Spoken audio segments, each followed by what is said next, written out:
This is Meteorologist John Jurgens now with an update on a brand new severe thunderstorm and now tornado warnings issued for parts of the state line. We now have a tornado warning for parts of Greene County just to the north of the city of Monroe. That's kind of the headline we have at this point. We're also watching a tornado warning storm in the Dubuque area that will be nearing the Galena and parts of northwestern Joe Daviess counties areas here in the next about half hour to an hour. So just to outline what we're doing right now, we're on WREX.com, the 13 news and weather apps as well, so you can get us there.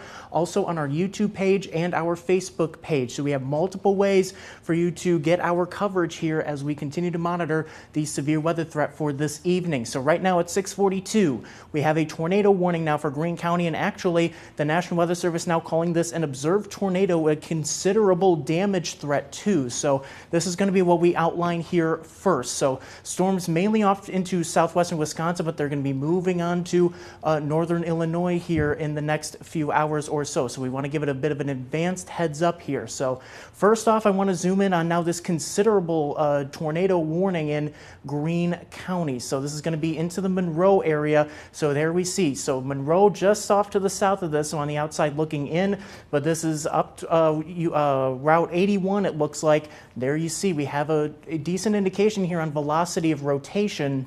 And as we put on the velocity tool, and it shows that this rotation is back here near Argyle, I would place it right about here. We'll get a new radar scan here soon, I would imagine. But there we have a potential tornado. That is a pretty strong indication of a tornado near Argyle, Wisconsin. This is not the Argyle in Boone County, Illinois. This is a potential tornado here near Argyle, Wisconsin. And this is going to be where we watch to see that potential tornado. As we pull on the turbulence tool, you see there's a lot of turbulence. So there's a lot of spinning in the atmosphere with this cell right here moving into Greene County. And then, oh yeah, there's a debris signature right there. So Argyle, Wisconsin, there's a tornado bearing down on Argyle, Wisconsin right now. This is in far eastern Lafayette County. Here's the Lafayette County, Greene County line right here. So let me zoom out here. And let's show you just who is in the path of this now confirmed tornado. So this is going to be the tornado warning polygon, so you can see areas north of Monroe. So if you know anybody anywhere between Monroe, oh, I didn't mean to do that. I meant to zoom in here. So let me zoom back into Greene County, Wisconsin here. If you know anyone from Monroe to Monticello, this will stay south of Belleville, north of Monroe. We're watching a tornado near Argyle moving off to the east here. So if you know anybody in central Greene County between Monticello and Monroe, give them a call. Tell them that we have a potential tornado here on the ground. So Amy says her parents live in Monroe. Just as a course of least regret, tell them they should probably just head to the basement, especially if they're to the north and west of Monroe.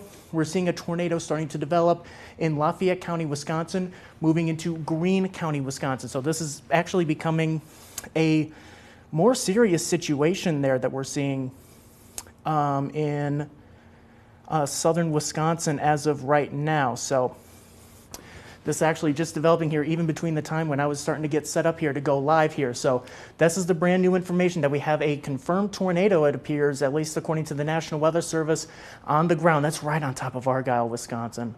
That's always distressing to see when you see a signature like that right on top of a community.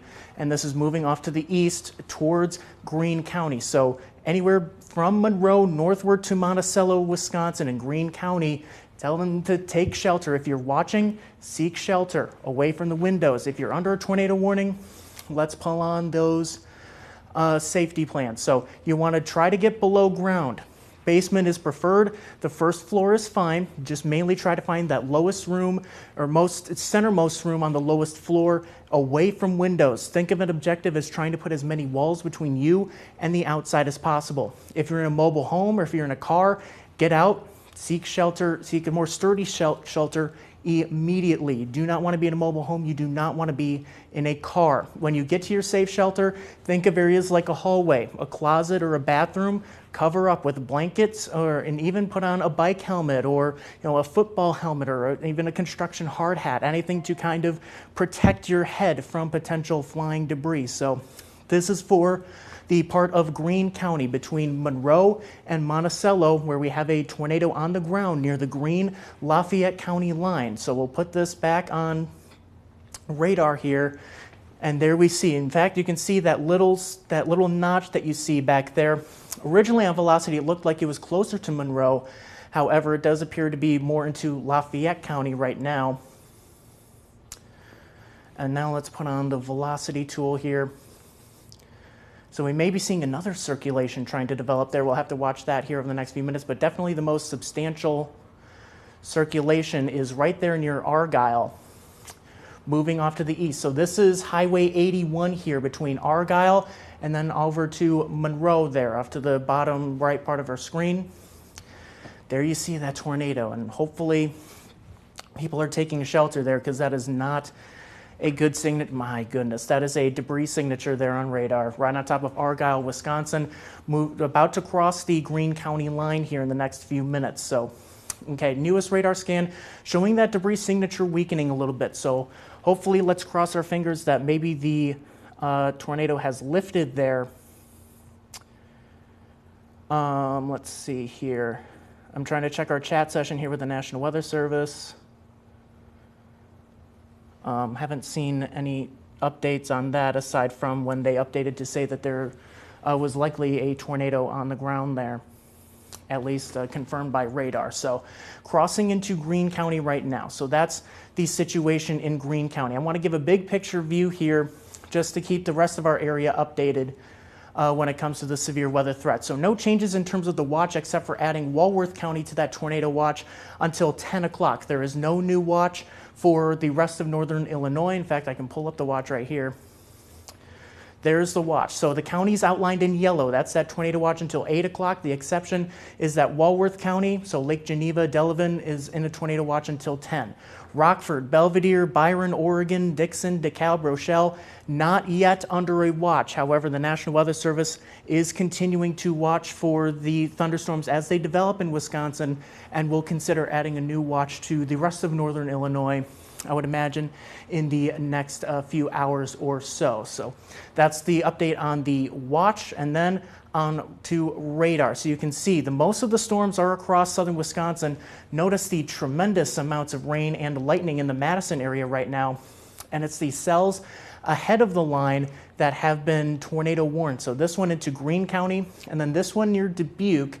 I want to update this one too, but just for a second here, I want to show that we don't have any storms imminently approaching Freeport, Rockford, or any of our local localities right now, in any of our local communities. Just Monroe. You want to be taking shelter if you're in Monroe, as we have that confirmed tornado in Lafayette County starting to cross into Greene County. That may be weakening though, but nonetheless, a tornado warning is in effect there.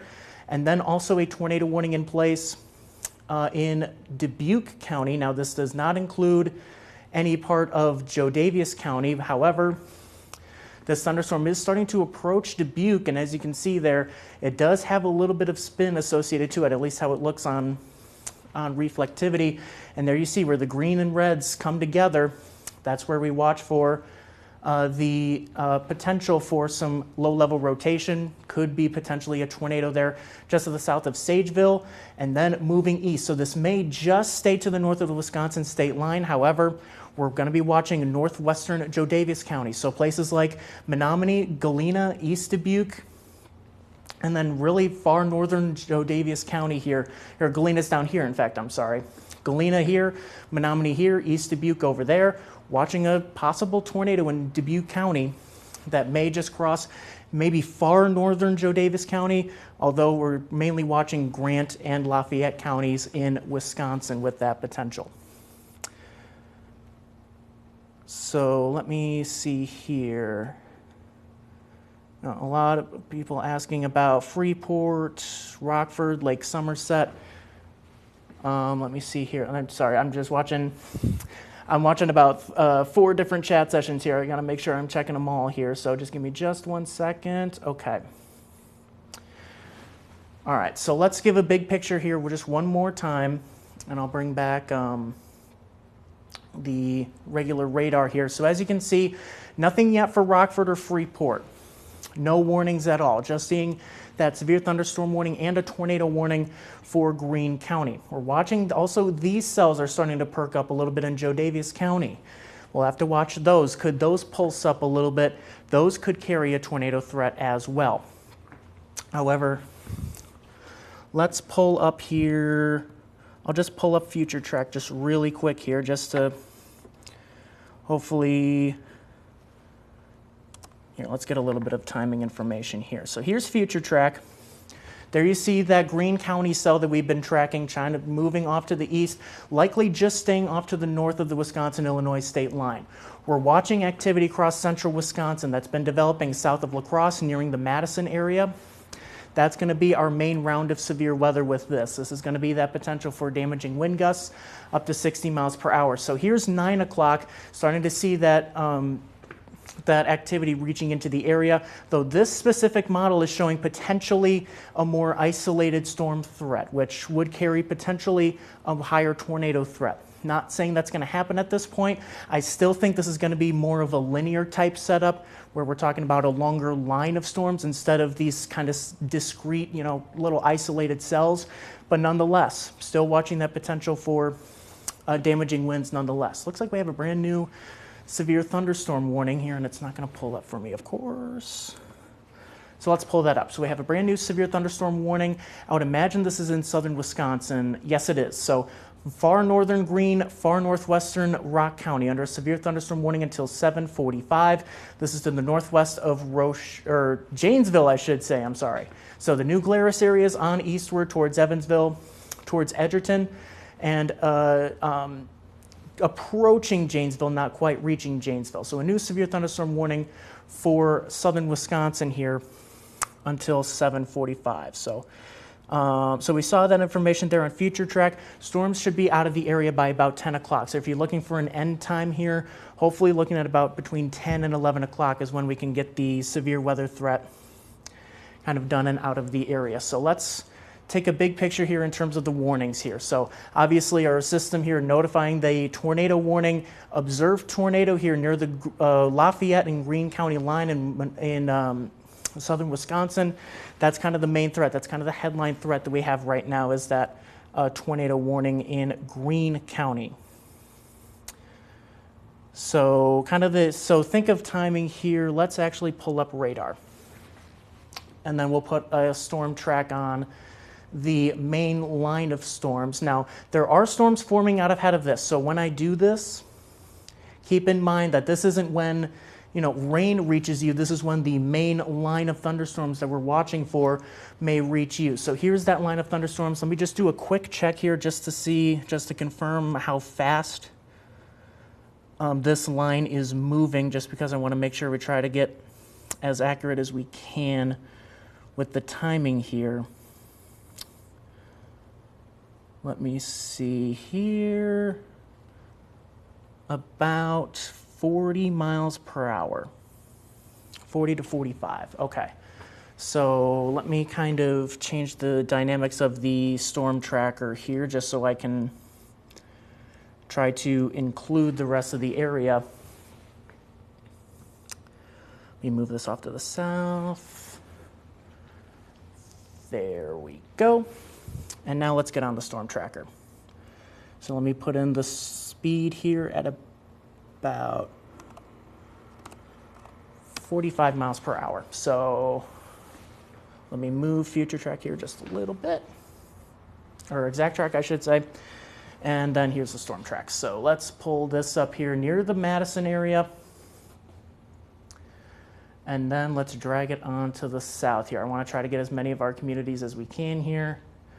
Of course, this is not going to be exact timing. This is approximate kind of arrival timing here for the main line of thunderstorms. So Janesville around 7:45, Freeport closer to 7:50 or 8 o'clock, Rockford towards 8:15, 8:30, and then towards Oregon by about 8:35, or 8:30, I should say. So that's kind of the original timing here. It looks like we have a new severe thunderstorm warning, and it looks like a new portion of Greene and Rock has been added to the severe thunderstorm warning there. So that's what we're looking at. So yeah, there's that brand new severe thunderstorm warning it looks like there. Let me zoom in on it here. For a little more of green in Rock counties here. Yeah, there you see. So near Footville towards Broadhead now under a severe thunderstorm warning. And I would imagine this is actually ahead of the tornado warned cell that's to the north of Monroe. So here's that tornado warned cell that we've been tracking. On reflectivity, it doesn't look as impressive, and velocity is looking much messier. So that's some good news there for western Greene County. Seeing a bit of a messier presentation on velocity there. So hopefully some good news there that rotation is weakening. However, there is just a little bit right there that I'm noticing to the northwest of Monroe. So that's going to be an area that we watch for potential rotation. Let's see the turbulence tool. A lot of turbulence. These are also producing a pretty strong wind gusts as well. So there's a lot of turbulence here in the atmosphere associated with this thunderstorm. Not seeing a truly well-defined tornado debris signature here. Let me throw on velocity one more time. Yeah, maybe going to be watching right in there, just to the north of Monroe, moving off to the east here. That's going to be what I would be looking for there. So let me pull up a tracker here. This is moving at about 35 miles per hour, at least according to, and I'm not zoomed out far enough. Alrighty, so let's clear that out. And let's zoom out just a little bit, just so that we can give a better storm track here. This is moving at about 35 miles per hour here to the east. So this is out ahead of the main line that we've been watching. So if this specific cell can hold together ahead of the line, now the line is moving faster than this individual cell. So at some point the line is going to catch up with and kind of take over this one cell. But if this holds together, this will be reaching the Broadhead area towards 7:30. So not under a tornado warning in the Broadhead area. This is for areas north and west of Monroe. But still, just as we head down the line here towards Broadhead at 7:30, and then afterwards crossing into Rock County here towards the Fulton area at about 7:50. This would be off to the far northern part of Rock County, though I do think this mainly has an eastward component of motion. So kind of maybe towards the Janesville and Beloit areas eventually. This would be in about an hour or so. And again, by this point, this storm may get taken over by the line of thunderstorms that is off to the north of it. So that's the threat here that we see for Greene County. And then you see off to the north, here's that line of thunderstorms that we've been talking about, now starting to nose into Greene County as that moves off to the southeast at about 45 miles per hour. There's a particularly strong part of this line near Madison, and that may even be rotating too. Tremendous amounts of lightning with that part near Madison off to the east, at least how it looks on velocity. So here's the tornado warning we have for Greene County. And then here's that cell that we're watching near Dubuque. Now the tornado warning for the Iowa side has been canceled. Now there is a sliver of, it looks like Grant County, Wisconsin under a tornado warning with this storm. That's off to the north of the Wisconsin-Illinois state line, but it's very close here. So we want to give a heads up. Areas like Menominee and then on south towards Galena here. Let me show Galena a little bit better here. So here's Galena. Scales Mound is right here, and it's going to be just off to the north here that we're watching for potential rotation. Now, not quite as impressive as that one that we're seeing in Greene County. Yeah, it's looking fairly broad at this point, just to the north and east of Dubuque, but nonetheless, we're just watching this storm carefully just because it's really close to the Illinois-Wisconsin state line.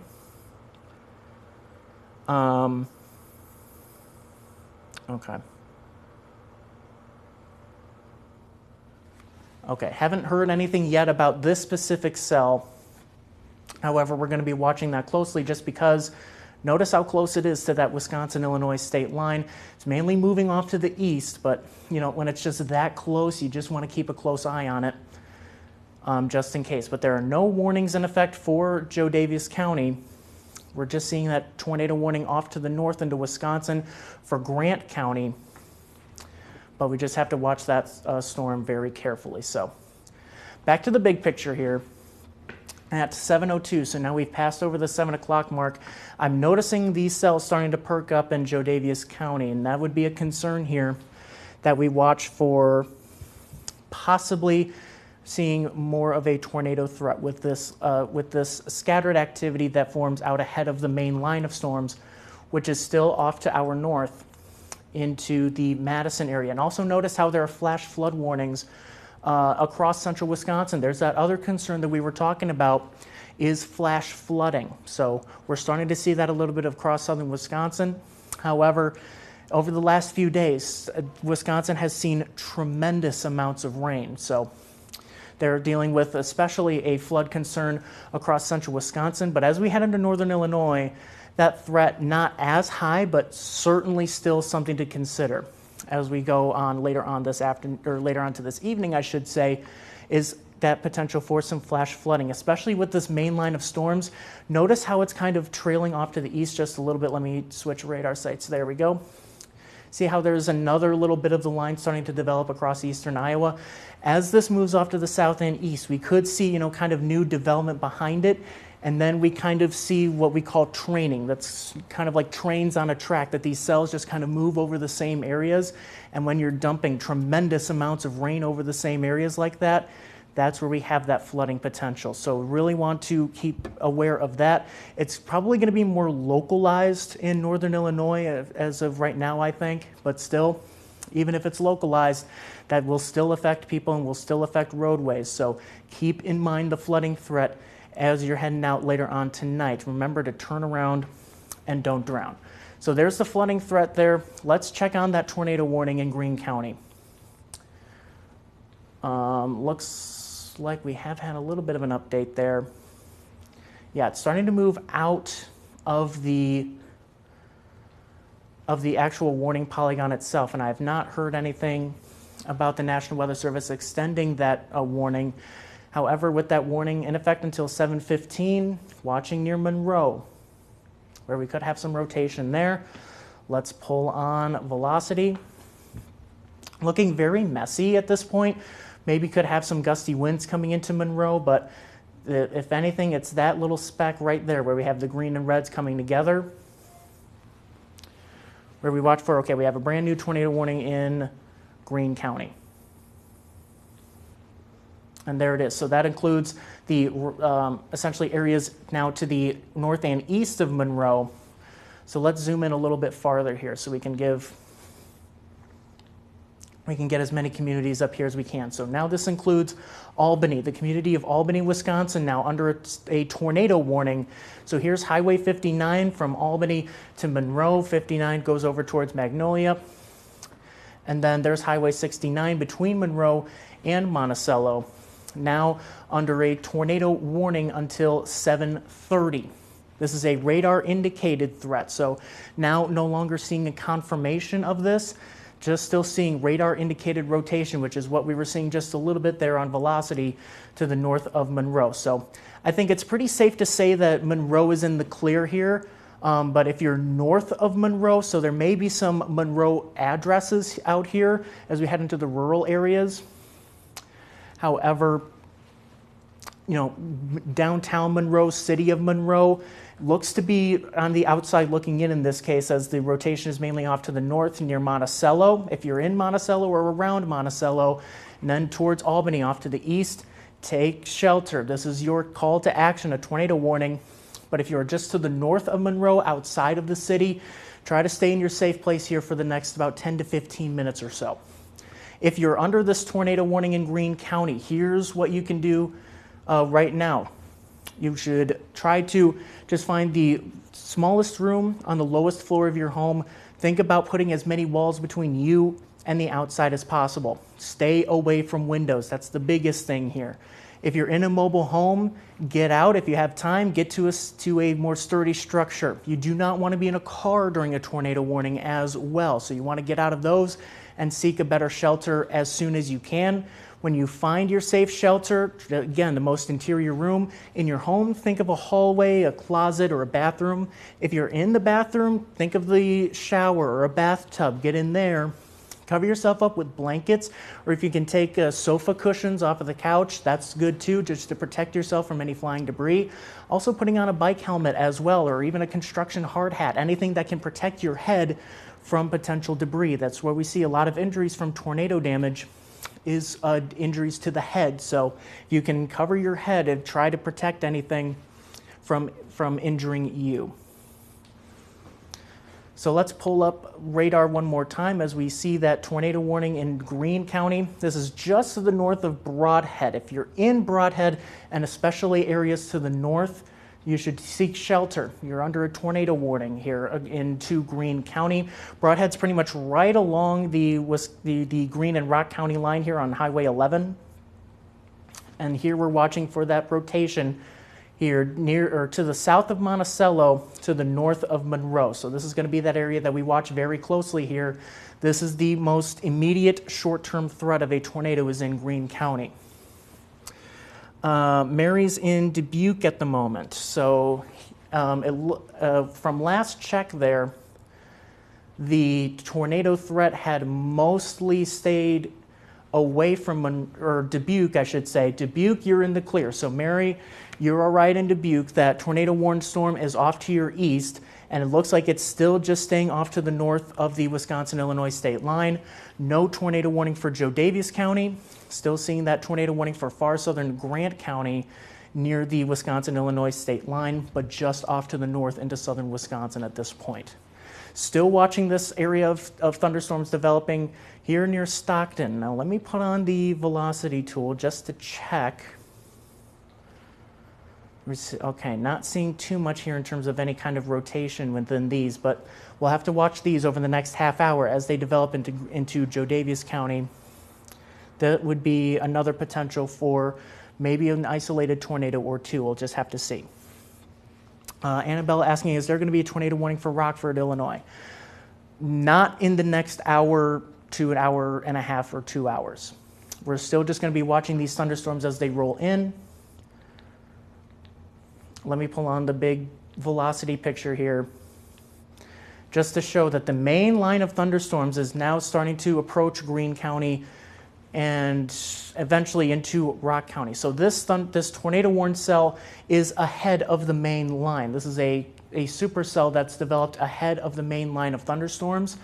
This main line here has been capable of producing embedded tornadoes. We have a tornado warning with this activity east of Madison that stays far north of our southern Wisconsin counties, but there is that potential for maybe a spin-up tornado or two along the main line of thunderstorms.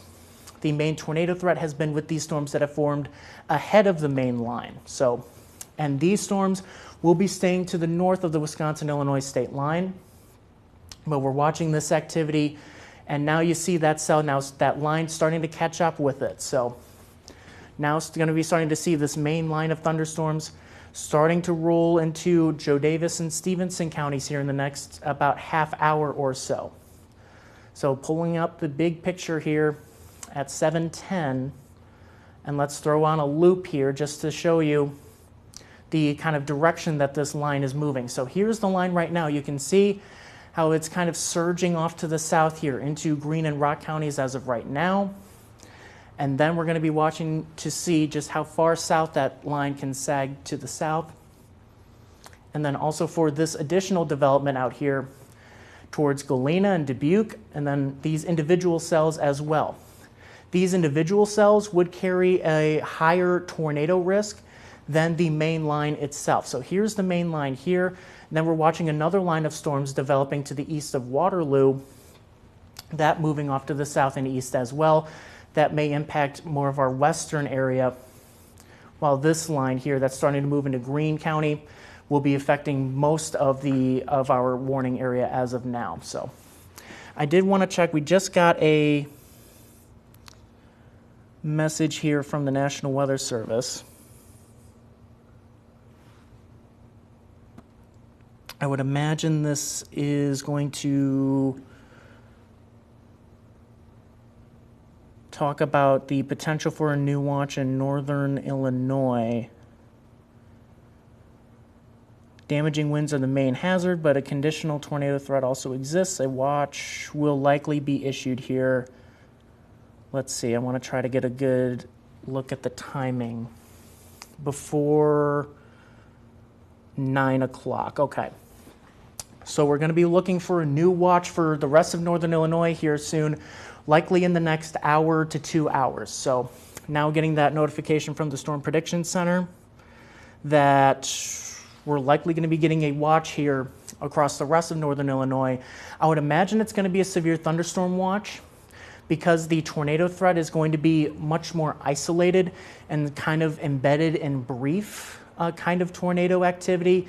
But the main threat will be damaging straight line winds, as we see with this activity starting to roll across southern Wisconsin.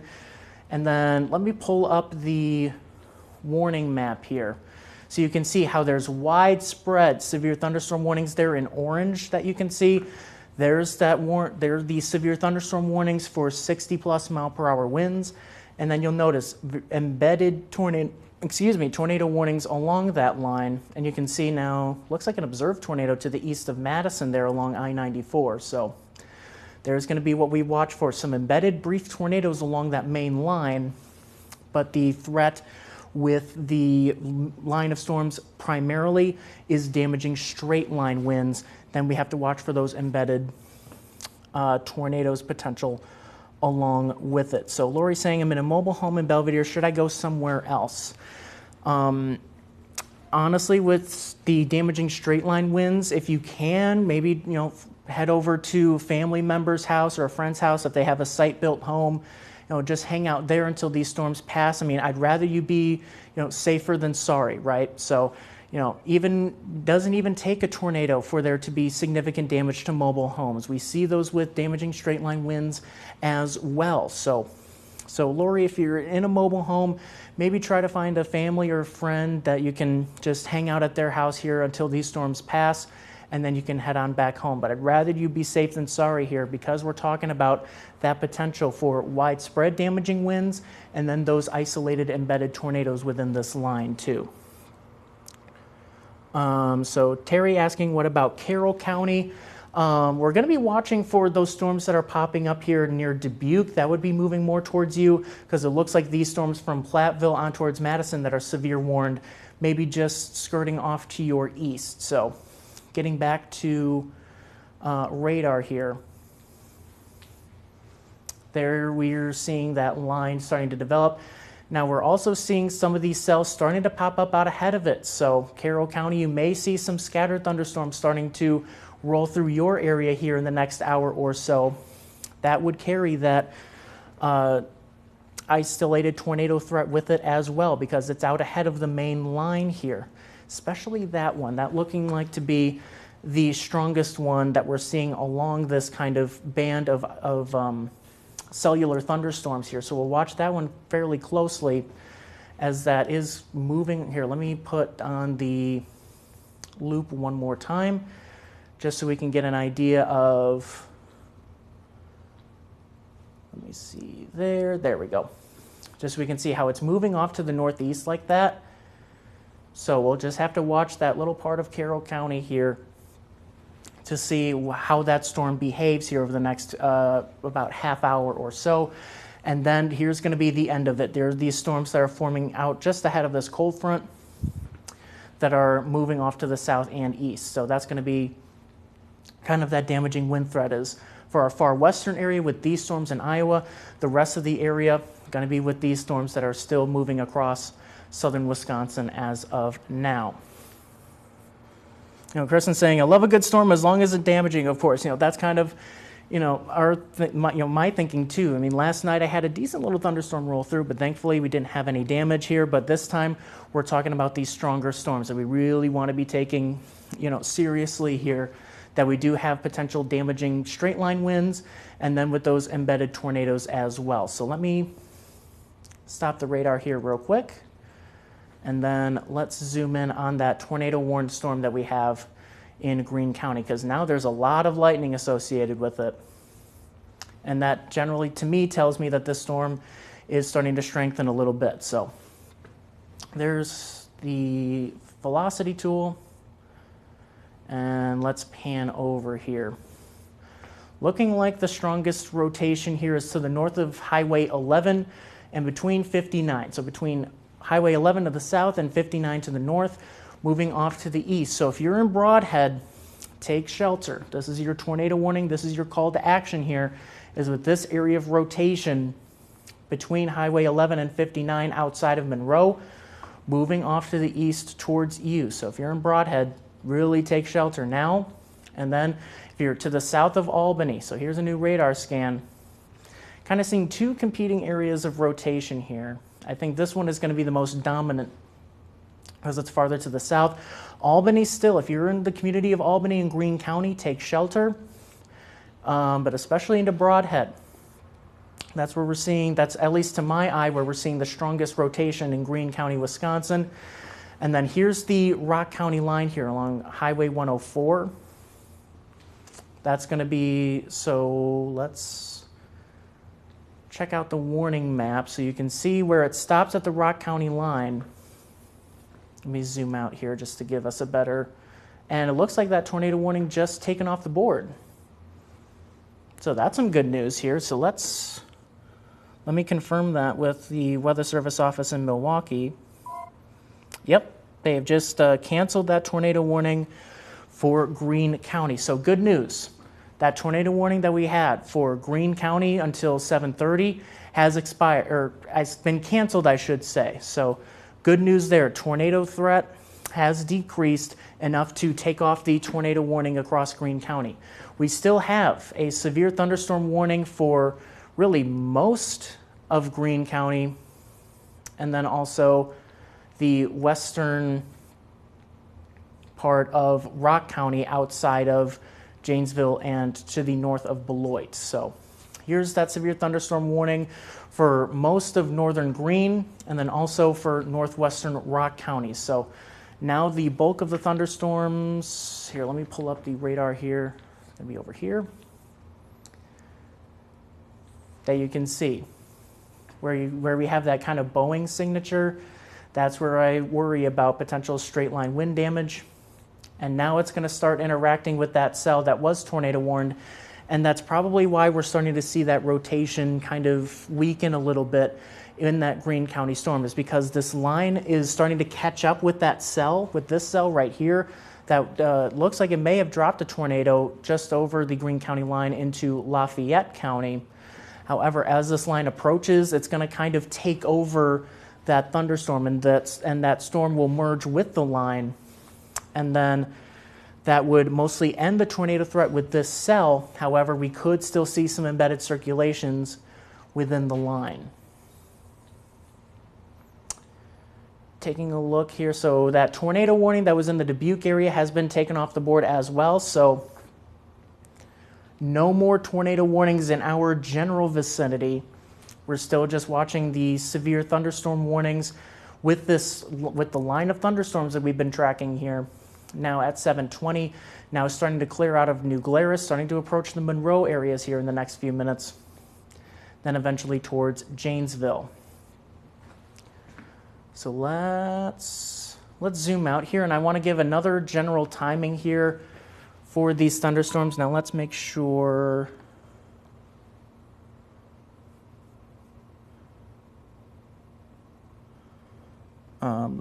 that I've got all my things checked here. Okay. So let's pull up a storm track with this line of thunderstorms now moving off to the southeast, and I want to make sure that we catch it. Still has more of an eastward component of motion here. So towards Janesville here at about 7:45. So just to be clear, this is when the main line of thunderstorms will be reaching you. We are still seeing some embedded, or some isolated, I should say, cells starting to develop ahead of it, and then as well as that one that was tornado warned no longer is near the Greene Rock County line. This is when the main line of strong to severe thunderstorms will be approximately will be reaching you. So Monroe here in the next few minutes, Janesville towards 7:45, Freeport around 8 o'clock is going to be when we see that the main line reaching the Freeport area, and towards Beloit around a similar time. Lake Geneva about 8:15, Rockford 8:20 to 8:30, Oregon about 8:30 to 8:40, and then towards McHenry here at about 8:45. I would imagine around the Rochelle area close to about 9 o'clock or so. So that's going to be the timing for the main line of storms. We are still tracking potentially developing cells out ahead of it, like we're seeing near the Jodavious and Carroll County line close to Savannah. So Jeanette's saying, wonderful, no tornadoes anymore. We don't have any tornado warnings right now. We still could have more tornado warnings developing because within this line, there is that possibility for embedded tornadoes to develop. So the tornado threat far from over. We're just not seeing any tornado warnings for any part of our area anymore now that that Greene County tornado warning was canceled early. So that is so here's the latest timing here in terms of the main line of thunderstorms. Let me clear that out here, because I want to still just check in on these cells that are developing in eastern Iowa, because these are catching my eye, because these are developing in an environment that would be more conducive for potential tornado development, which is why we want to be taking the storms that develop in this area pretty seriously, because this area has really been kind of staying away from the rain that we've had earlier on today. So this environment hasn't really been tapped into yet. And even as you just step outside now, you can tell it is hot and it is humid outside, especially the areas that saw more sunshine. So not necessarily seeing any rotation in eastern Iowa. And then as we progress farther to the east into Jodavious County, not seeing any kind of rotation with this cell that's developed here to the south of Elizabeth here near the Carroll County line. And then this cell that was tornado warned in far southwestern Wisconsin is now just severe warned just to the north of Scales Mound. So Scales Mound may be seeing some heavy rain, maybe some gusty winds, but so far the National Weather Service not saying that any severe level winds will be reaching into Illinois. It's just staying off to the north into southern Wisconsin as of now, into, I believe that's still Lafayette County. So here's Apple River right along the state line. So maybe could be seeing some very heavy rain, some gusty winds moving into Apple River here in the next few minutes or so. But so far, haven't seen any new warnings kind of be issued here for Jodavious County. So not really seeing much in terms of velocity. If anything, the greens may be showing up as more of a surge of wind with that. So Apple River towards Scales Mound, watch out for some strong winds, but not quite seeing any kind of severe weather there. We do have a brand new severe thunderstorm warning that we're seeing for, okay, so this is pretty much just going to take through the rest of southern Wisconsin here to the north of Beloit. So here's a brand new severe thunderstorm warning for really the northern, I would even call it 3/4, probably even more than that, of Rock County, essentially areas north of Beloit, north of Clinton. So Janesville now under a severe thunderstorm warning until 7:45, and you'll note the threats here. Quarter-size hail, as well as 60-mile-per-hour wind gusts with that severe thunderstorm warning. This also nosing into Wallworth County as well, outside of Lake Geneva, closer towards the Darien, Delavan areas, as well as towards Whitewater in the far northwestern corner of Wallworth County. So when you're under a severe thunderstorm warning, a lot of us may find ourselves under these severe thunderstorm warnings. So if you are put under these severe thunderstorm warnings, you want to get inside, get away from the windows, because this is when we're talking about wind damage to trees, maybe potentially tree limbs falling on homes. We saw that last weekend where we had that tree damage with those localized wind gusts. Could also have tree limbs falling on power lines. We sure saw a whole lot of that last Sunday. So you want to make sure to take that very seriously when we have these strong winds rolling through. Be ready for potential power outages too. So make sure your phones are charged up. Make sure you've got batteries for the flashlight or a no weather radio if you've got one, just to keep yourself safe as we continue to see these this line of thunderstorms rolling through. So that's that brand new severe thunderstorm warning for Rock and Wallworth counties until 7:45. Let's pull us back into the radar here. There we go. Alrighty. So there we go. So there's the warning map and there's the radar. So there we see. So now we're seeing that cell that was tornado warned and along the Greene and Rock County line right now, starting to interact with the line, and then as it kind of absorbs the line, we could see that activity starting to move southward into the part of northern Illinois here. So here's where that rotation was, and I'm starting to see a lot of lightning with that now too, which is an indicator that maybe we're starting to see that storm try to ramp up one more time near or just to the east of Broadhead. Yeah, the velocity signature looking fairly messy, not seeing any kind of strong rotation signature there. But nonetheless, still something we will keep an eye on there. Let me pull up.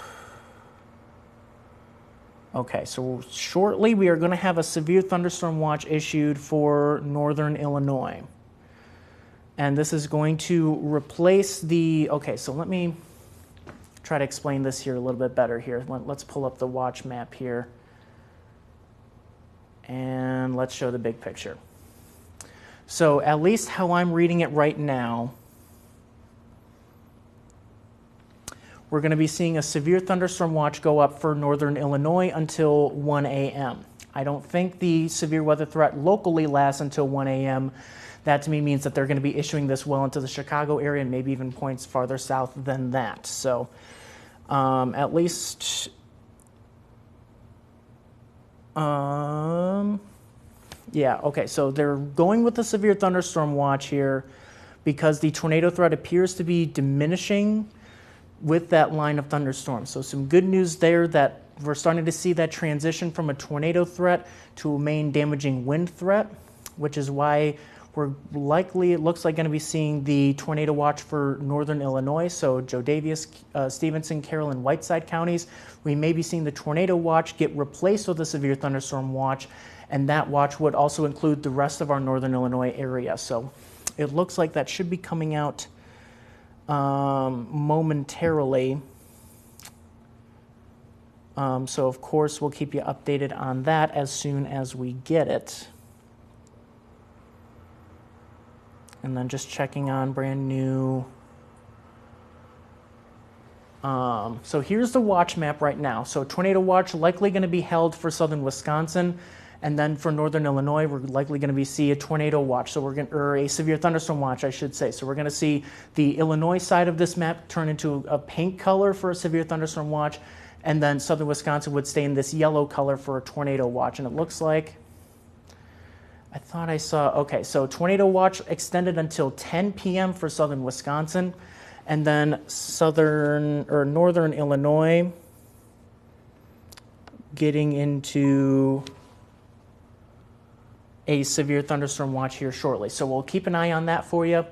And then let's pull on the warnings now. So now that we have that severe thunderstorm warning for much of Rock and Wallworth, and then there you see the embedded tornado threat so far has been staying east of Madison, where it looks like now there's a confirmed tornado to the east of Madison now. That stays off to our north, maybe affecting areas like Milwaukee here in the next few hours. But across our area, only severe thunderstorm warnings for Greene, Rock, and northwestern Wallworth counties. That severe thunderstorm warning, I believe, was in effect until 7:45. I believe so. It's going to focus on that tornado warning because obviously that's kind of the higher priority warning there. 8:15, I should say. So severe thunderstorm warning for the northern part of Rock and then into Wallworth counties and the northwestern corner of Wallworth until 8:15. And then, as we'll watch to see this line of thunderstorms that's been progressing through southern Wisconsin, sagging southward into northern Illinois. So that's kind of the good news now, is that we're maybe starting to see that the threats here turn from tornadoes to damaging straight line winds. And that's kind of what we anticipated here around 7 or 8 o'clock, is that we were going to see that transition from mostly tornado threat to a damaging wind threat once this line of thunderstorms really started to get its act together. And it certainly looks like it has. And tremendous amounts of rain in here too. In fact, we can take a look at the rainfall rates through these areas. I just want to see, because I know we're going to get that watch here soon, so I want to make sure that we catch it. Let me zoom in here onto Rock County here especially. Actually, let's take a look here what's coming towards Scales Mound and Apple River in northern Joe Davis County. What we're talking about here in terms of, we're starting to reach the torrential levels here in the legend that we see there. This is likely going to be over 2 inches per hour. Yeah, over 2 inch per hour rainfall rates within parts of this line. So when we're talking about these very heavy rainfall rates, this is what we're talking about, that potential for some flash flooding here. So haven't quite seen any kind of flooding reports in through here, obviously, as this storm is still just working through right now. But that's what we're going to be watching for these very heavy rainfall rates. And I'll pan this over into Greene and Rock counties here. And where you see those pinks there, that's where we're looking at, around 2 inch per hour rainfall rates. Likely seeing that here towards Monroe as well, and then farther off to the east, especially into Dane County, Wisconsin here. But also it looks like some very heavy rain across western Rock County, moving towards the Janesville area. So want to make sure that we are staying aware that, especially along the I-39 corridor, could have some very low visibilities here with the very heavy rainfall rates that are coming through here, because we're going to be talking about 2 inch per hour plus here, and this is just the leading edge of this, so almost getting towards 2.5 inches per hour there with that specific part of the line. So very heavy rainfall rates here, and it looks like we have now a brand new severe thunderstorm warning. So let's take a look at where that is. And it looks like it's going to be that southern part of Greene County. So pretty much the areas between Monroe and the Wisconsin state line, now under a severe thunderstorm warning. Let me get the timing here until, I got to update the warning here, until 8:15. So this is that little sliver of Greene County that was not under a severe thunderstorm warning, is now under a severe thunderstorm warning. And let's pull up the threats here until 8:15.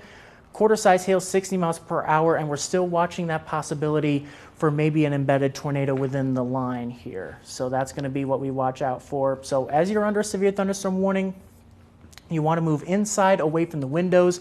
Again, we're going to be looking out for potential tree limb damage and power line damage as well. So this is going to be that far southern area of Greene County now under severe thunderstorm warning as that line moves out. I think I just got a notification that we may have some new info on the watch.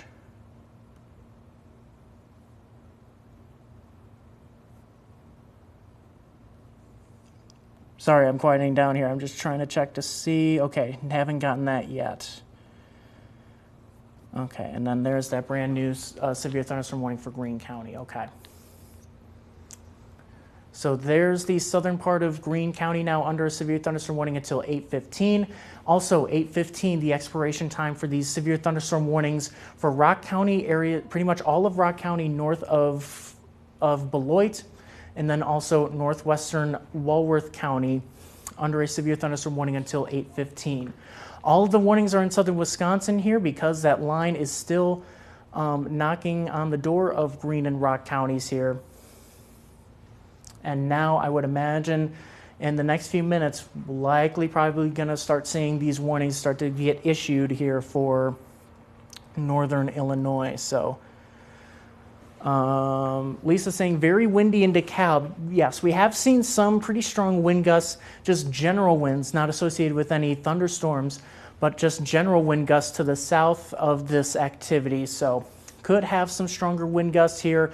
Nothing really truly damaging, but however, seeing some general wind gusts ahead of that line as well. Looks like we have a new watch here. There we have it. So severe thunderstorm watch for the rest of northern Illinois. This is going to be until 1 a.m., I believe. Hang on, I got to kind of move it around. Try to get a good timing here. Oh, come on. Help me out here a little bit. There we go. 1 a.m. So this is going to be, so the county's shaded in pink. There's that severe thunderstorm watch until 1 a.m. And then I want to see the northwestern part of Illinois as well. Because at least from what the National Weather Service in the Quad Cities was saying, there we go. Okay. Just waited for them to kind of just update things. So there we go. So all of northern Illinois now under a severe thunderstorm watch until 1 a.m.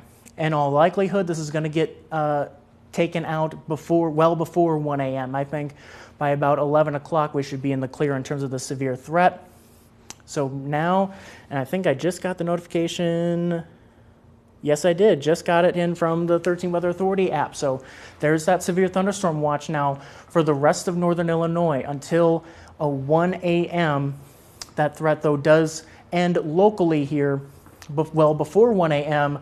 But why isn't it in effect until 1 a.m.? It's because areas even as far south as Kankakee into central Illinois are also under this watch. So the threat obviously lasts longer the farther south you go.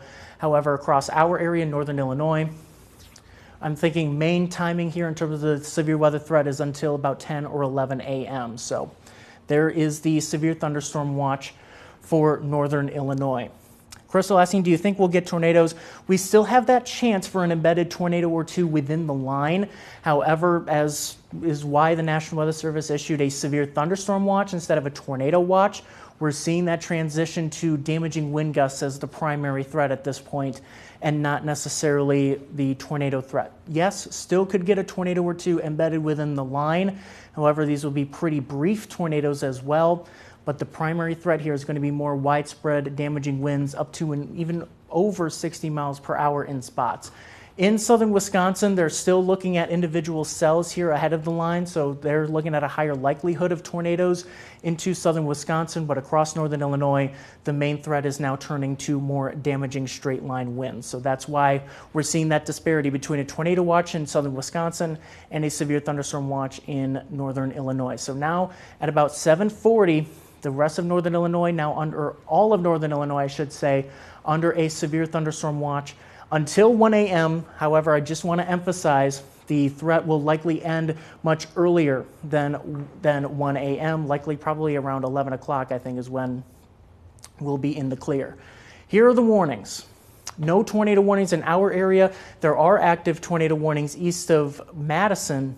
However, we have severe thunderstorm warnings in place for pretty much all of Greene County, the latest of which for the southern part of the county goes until 8:15, and then also a severe thunderstorm warning for northern Rock, essentially everywhere north of Beloit and Clinton, and then the northwestern part of Wallworth County. That warning is also in effect until 8:15. Now, just because you're not under a severe thunderstorm warning in Beloit, Christina asking about Beloit, while you're not under a warning right now, that's just because the storms are still off to your north. Once they push farther south, then the National Weather Service will go ahead with a new warning.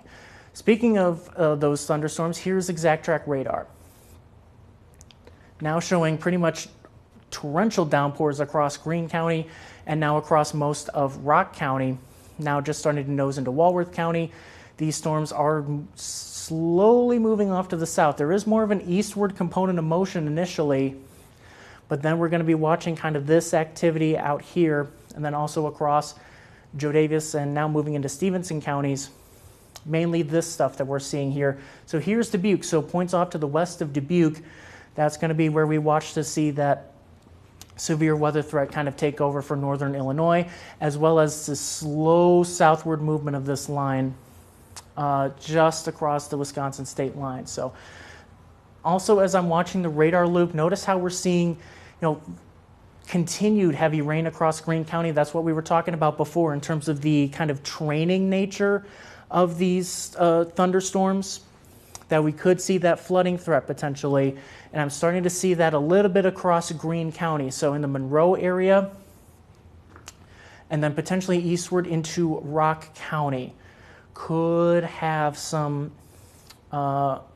potential flooding concerns there, just because, as you can see, we have very heavy rainfall there really over the last hour with that cell that came through that was tornado warned, and then again with the line rolling through right now. So we're going to be watching Greene County here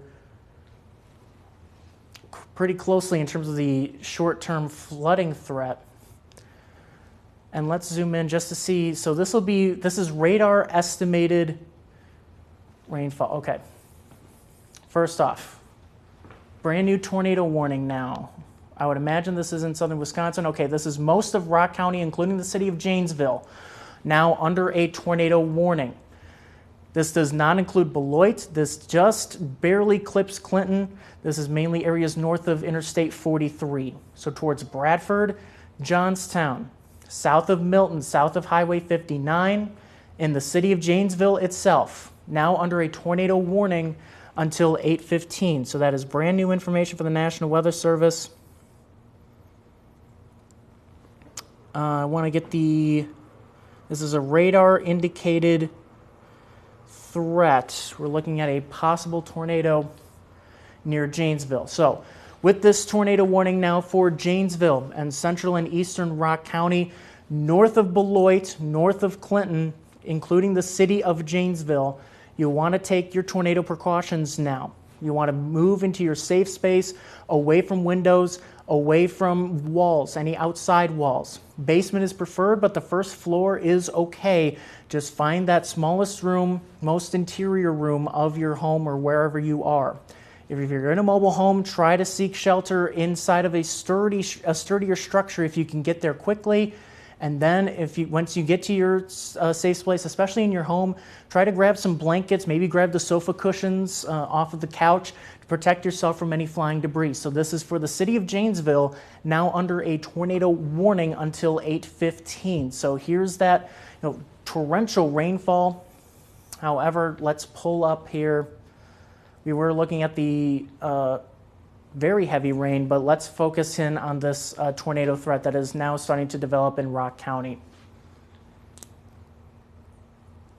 And there you see, there's that presentation, that hook echo that we see there on reflectivity.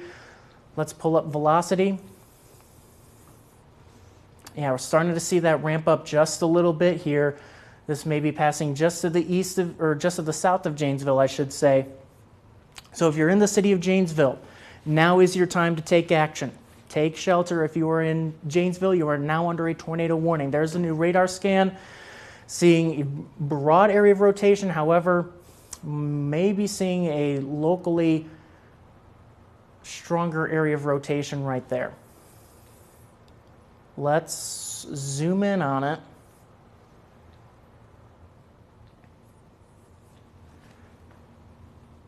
This is going to be, so this is US 51 right here.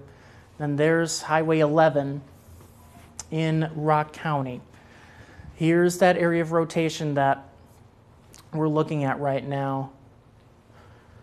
Moving off to the east, so towards La Prairie. This may cross I-39 close to that US 51 here. Let's pull up the debris tracker here. Maybe seeing a debris signature there. Okay, we could have a debris signature with that tornado warning. Haven't seen any indication from the National Weather Service.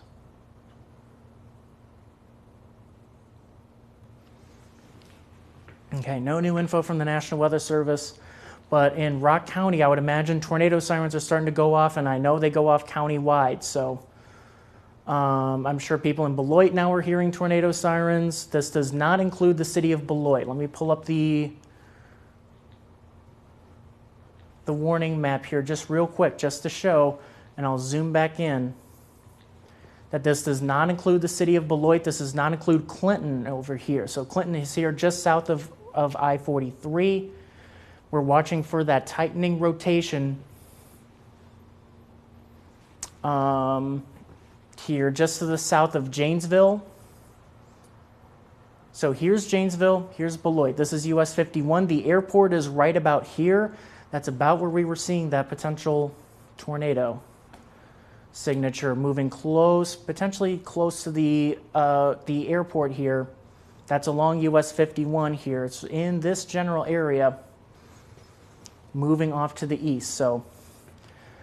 So if you're hearing tornado sirens in Beloit right now, you are not under a tornado warning. This is for a developing area of rotation and a possible tornado near Janesville. If you are in the city of Janesville, now is your time to take action. This is your time to take your tornado precautions, moving to the centermost part of your home, getting away from the windows, putting as many walls between you and the outside as possible. This is where you want to be taking shelter right now, crossing US 51, nearly crossing I-39 here, maybe close to the city of Rochelle, or city of Janesville, I should say, and mainly to the south of the city of Janesville.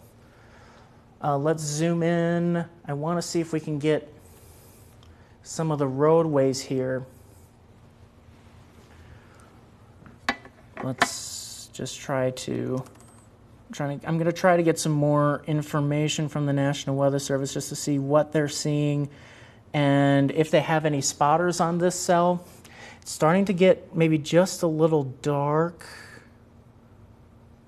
Okay, Rock County Emergency Management says they have an unconfirmed report of a tornado near Center Avenue and Burbank looking west. So if you're in the city of Janesville, especially southern parts of the city of Janesville, now is the time to take shelter. If you're in the La Prairie area and then over towards Johnstown and Bradford in eastern Rock County, now is your time to take action. There is a potential tornado on the ground in this area, moving into the southern parts of Janesville. The National Weather Service now calling this a confirmed tornado here. So let's kind of focus our zoom here. Let's show the debris signature. Yep. Looks like we have a tornado debris signature right there nearing US 51 and Route 11. So here's 51, here's Route 11. The Southern Wisconsin Airport sits right here. It's passing very close to the Southern Wisconsin Airport. This is moving off to the east. It's almost going to follow Highway 11 right now.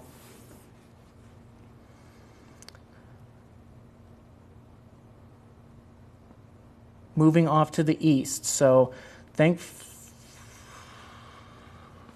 haven't heard any kind of damage quite yet. However, the National Weather Service is calling this a confirmed tornado, and there you see why. There's a tornado debris signature with this now confirmed tornado moving off to the east in southern Janesville. So this is going to be where we're watching for. So Kellogg Avenue is right about here, and then there's Highway 11 moving off to the east, a slight northward component of motion. So this is going to cross I-50, or I-90, I should say, somewhere between Route 11. I believe this is Avalon Road, and then this is going to be Racine Street. So here's Racine Street. There's the Racine Street exit, right, or Racine Avenue, I believe it is, and then there's the Avalon exit. So right in between these two, we're going to be watching this tornado now crossing in the southern part of Janesville near La Prairie, and then across I-39. This is a lot of farm field. This is a lot of rural area, but there are still people that live out here. This is the community of La Prairie. The community of Avalon is over here. The community of Bradford. and Johnstown. If you're in any of the communities that I just mentioned, now is your time to take cover. We're watching this tornado debris signature just to the south of Janesville, moving off to the east here. So here's US 51. The Southern Wisconsin Airport sits right here.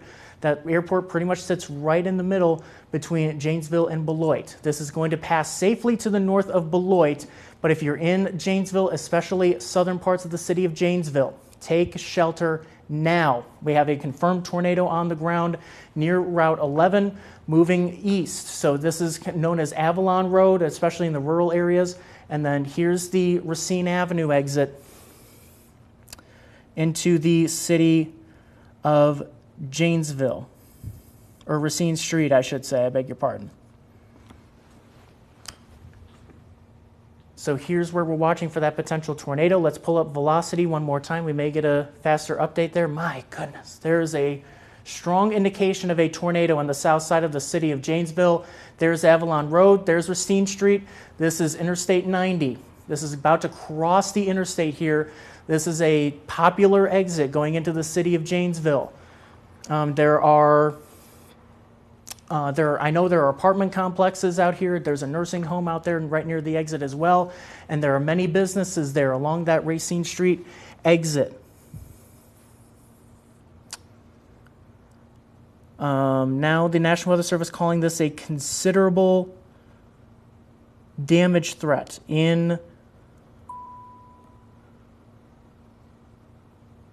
within Janesville, and it looks like this may be crossing I-39, I-90 south of County Road M. But there we see that rotation on radar moving off to the east. So here's that Avalon Road exit. There's the Racine Street exit. This is moving off to the east here. So here's La Prairie. Here's US 14 on the east side of Janesville, moving off to the north and east. This is moving through the southern part of the city of Janesville. So this is where you really want to be taking action right now if you're on the south side of Janesville and the east side. If you're close to the interstate, take shelter now near La Prairie, near Avalon, Johnstown, Bradford. Now is the time to take action. We have a confirmed tornado on the ground moving off to the east. We'll take a look at debris now. There we see a debris signature there south of Janesville.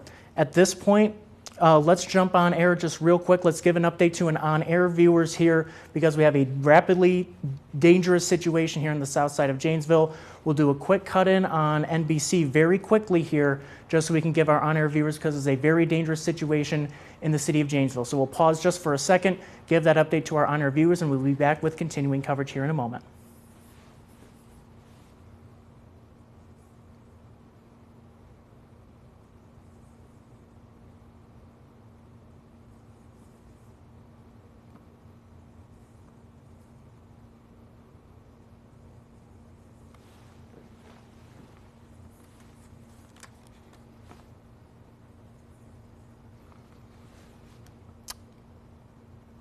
Yep.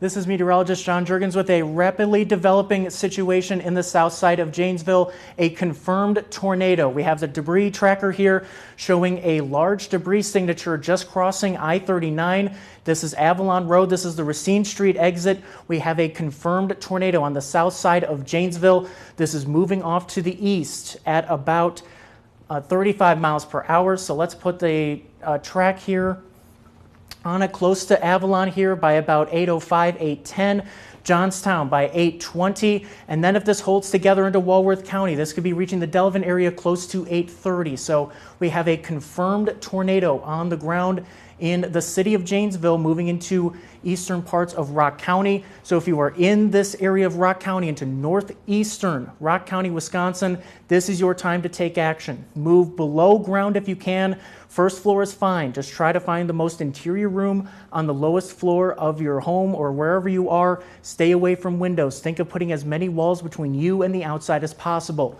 If you're in a mobile home, get out of it immediately. Try to find a more sturdy structure here. As you get to your safe shelter, cover up with a blanket or sofa cushions. Try to put on a bike helmet if you can. The primary thing here is to seek shelter now if you're in northeastern Rock County. We have a tornado on the ground in the southern part of the city of Janesville. We have continuing coverage on our Facebook page and our YouTube page, as well as WREX.com and the 13 News and weather apps. So join us there for continuing coverage. But for now, we'll send Channel 13 back to regular programming.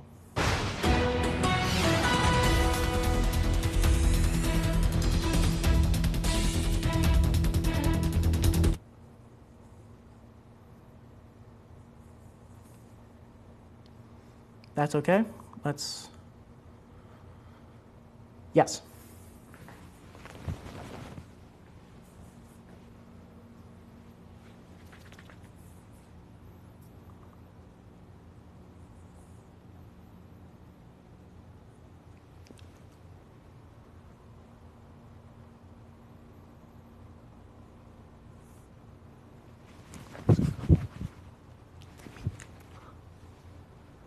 This is Meteorologist John Jurgens, still tracking this developing tornado on the south side of Janesville. So here's what we're watching for south of US 14. We just saw that new radar scan come in, so it has now crossed I-39. So here's that potential tornado here.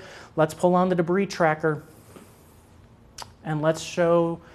There we still have a debris signature there. So this is still a confirmed tornado on the south side of Janesville, moving to the east. So now this is moving towards more rural sections of the city of Janesville and into northeastern Rock County.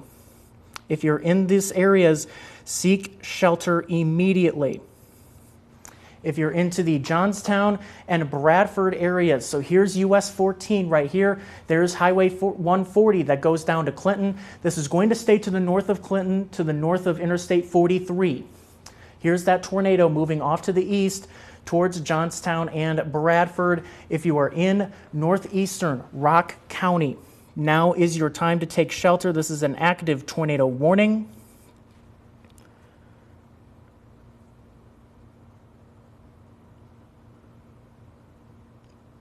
And let's take a look here. Let's give a bigger picture view here. Let's get a reset for the rest of the area as people just join us here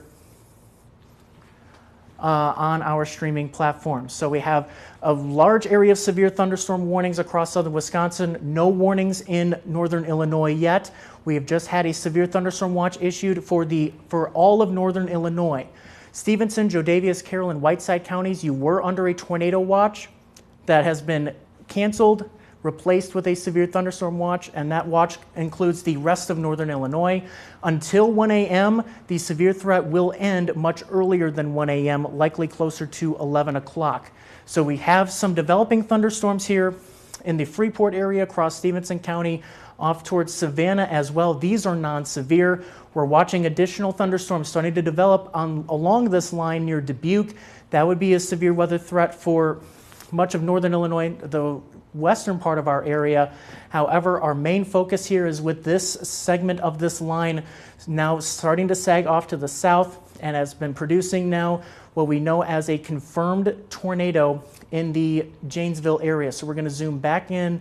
So if we're not talking about northern Illinois, that's because we don't have any warnings in northern Illinois quite yet, but we have a very serious situation on the south side of Janesville, and that takes priority right now as we at least had a confirmed tornado. Let's check that velocity picture one more time.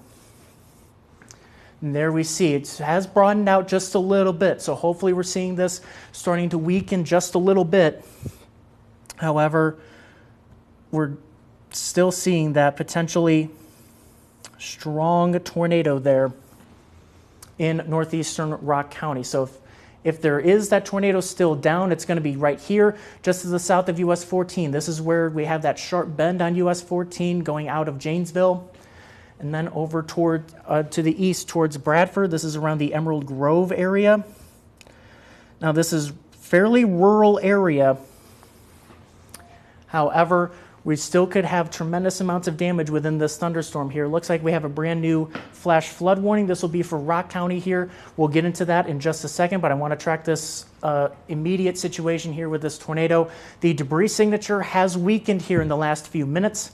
However, still want to be on guard with this, as this has produced a tornado in the last few minutes. Let me kind of take control of the radar here from my workstation here, and I'll kind of pull it back here over the last, show previous radar scans. So looks like we may have had a tornado touchdown in a rural area south and west of Janesville at about 7:45. And then watch this area of those brighter colors. That's where we see that indication of debris being lofted from radar from this tornado. And that's really where we saw that potential tornado there. So this is Avalon Road, and that's Racine Street. This is US 51. So it may have passed just to the north of the airport and moved through the southern parts of the city of Janesville. And then we'll put it back into the current radar view right now. And there you see how it's weakened just a little bit. So hopefully we're talking about that this tornado has lifted. But if you're in Bradford, if you're in Johnstown, along US 14, take shelter. You are still under a tornado warning here. Let's show that warning polygon here across Rock County. This is until 8:15, so for the next 10 to 15 minutes here. Looks like we have a brand new severe thunderstorm warning put out. It looks like it's for the rest of Wallworth County. Here, let's not do the box. Let's zoom in or zoom out here. Just to show you how Beloit, again, you are not under a tornado warning.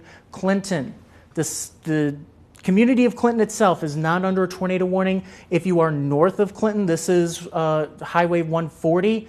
If you're north of Clinton along Highway 140, you are under a tornado warning. Take shelter. However, the rotation has been kind of focused near the US 14 area. Eventually, this may track close to Delavan here into Wallworth County. But again, tornado warning until 8:15 for this area of central and eastern Rock County. Looks like we may be able to clear essentially areas near the Rock River in US 51. And I would imagine we can actually probably clear out areas west of I-39, just because we've seen that rotation pass to the east of I-39. Yes, so pretty much city of Janesville, I'm ready to give an all clear. If you are near US 14 here to the north of Clinton, near the intersection of, there's the highway there between Clinton and US 14. If you're in that area near Bradford and Johnstown, still seek shelter. Tornado warning in effect until 8:15. The radar, or the velocity signature, I should say, not as strong as it was just a few minutes ago when we saw that damage signature on radar moving across the southern portion of Janesville. So hopefully that trend continues with this, that this is weakening, but still, eastern Rock County, take shelter now. This is a tornado warning in place for the next 10 minutes. Let me check in on our National Weather Service chat sessions here.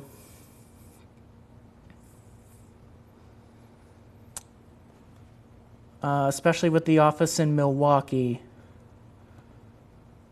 They will be getting the latest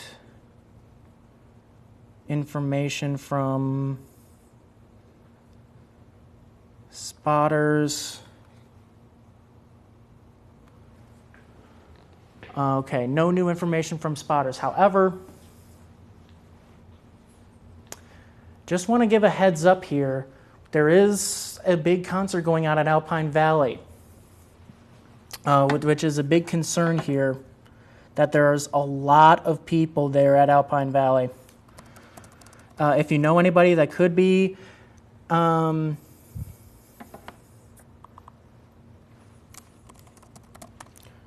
there in Elkhorn, really try to let them know. Give them a call, give them a text. Tell them that we have definitely a severe thunderstorm warning, and we have a tornado warned storm here to the north of Clinton, east of Janesville, moving off to the east. So I want to try to zoom in here, see if we can get Elkhorn to show up. And it's in the eastern, there it is. So here's Elkhorn. It's the Alpine Valley is near the interstate. So let me get okay, and they're going to issue a tornado warning downstream into Wallworth County. So we're going to see a new tornado warning polygon get issued for Wallworth County. Okay, the Wallworth County Sheriff's Office says that Alpine Valley is postponing the show and is evacuating the property. So, and there we have that new tornado warning there issued for, let's pull up all that information. It looks like we may have a new severe thunderstorm warning as well. We'll get information on that in the next few minutes. But here's that tornado warning. Darien, Elkhorn, Wallworth, not quite Lake Geneva. But if you're in this area, take shelter. You are now under a tornado warning. We have had a tornado confirmed with this on the south side of Janesville that has since weakened. However, these can ramp back up again. And especially when we have a high priority here for Elkhorn, where we have the Alpine Valley Resort there, where there is, and the music theater there, where there is a pretty big concert going on there. So if you know anybody that's heading up to Alpine Valley tonight, give them a call, let them know. According to the Sheriff's Office, they're starting to evacuate the property. Just check in on them, make sure that they're okay, make sure that they recognize that this is a fairly serious situation now rolling into Wallworth County. So pretty much, and we also advise no travel on I-43, pretty much even up towards East Troy with this. East Troy sits about right there. And there's Interstate 43. Here's Elkhorn.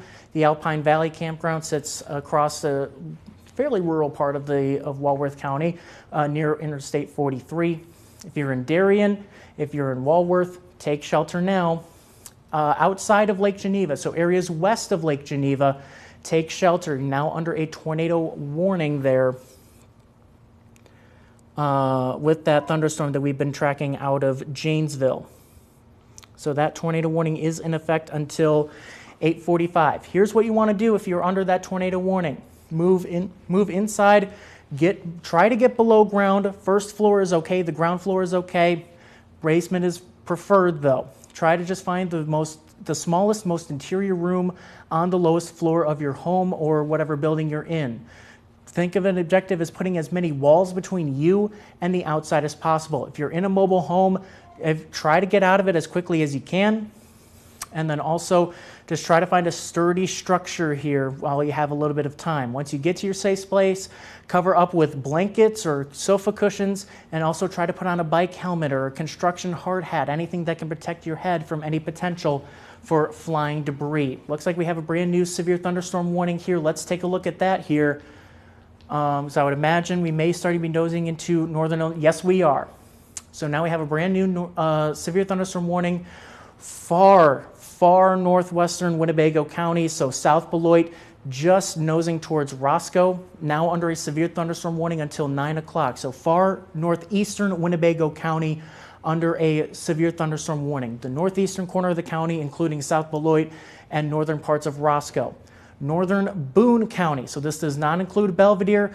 This looks like it includes Poplar Grove and towards Capron. And northern part of Boone County under a severe thunderstorm warning until 9 o'clock. And then essentially the northern half of McHenry County, so places like Woodstock and points off to the north, including Harvard, Alden, and Hebron, now under a severe thunderstorm warning until, until 9 o'clock. And then I do want to check because it looks like we may have another warning for Jodaviess County, and we do, until 8:45. So this is going to be for the Galena, Guilford areas, as well as looks like areas just to the north of Elizabeth. Let's try to get a little more community information there. Yeah, to the north of Elizabeth, but places like Apple River and Scales Mound under a severe thunderstorm warning until 8:45. So potential for 60-mile-per-hour wind gusts now into northern Jodaviess County, as well as into northern parts of far northeastern Winnebago, northern Boone, and northern McHenry. So if you're under the severe thunderstorm warning, get inside, stay away from the windows, because we could be seeing damage to tree limbs and maybe damage to power lines as well. So be prepared for potential power outages as well. And then also don't want to discount this, potential for flooding rainfall. We have a flash flood warning now for parts of Rock County. We have had, several potential inches of rainfall across parts of southern Wisconsin today, and we're starting to see that threat. Now, we're not going to see as much rain as they do in southern Wisconsin, across northern Illinois, not going to see that much, but still could have some localized flash flooding with these torrential downpours that are going through these areas. So now really starting to see the heaviest of those thunderstorms starting to roll into northern Winnebago County. Now, Durand, Lake Somerset, pouring rain right now, even starting to move towards Pecatonica and Winnebago. These are not severe. Pouring rain in Freeport right now, no severe thunderstorm warning. But we're watching this area near Dubuque, as we could have some 60-mile-per-hour wind gusts moving east, essentially along US 20 here towards Galena, and eventually down towards Elizabeth here in the next about half hour or so. We have that severe thunderstorm warning in place for Jodaviess County until 8:45. And a flash flood warning here. Want to update this. So Janesville, north of Beloit, Evansville, towards Broadhead. We have a flash flood warning, and it says flash flood observed there. And then obviously we have that tornado warning that's in place that now, okay, so I think we can pretty much clear Rock County from the tornado warning. We are watching now into Wallworth County with an active tornado warning from Darien over towards Elkhorn as far to the east as Lake Geneva. There's where we have that tornado warning in effect. That is until 8:45.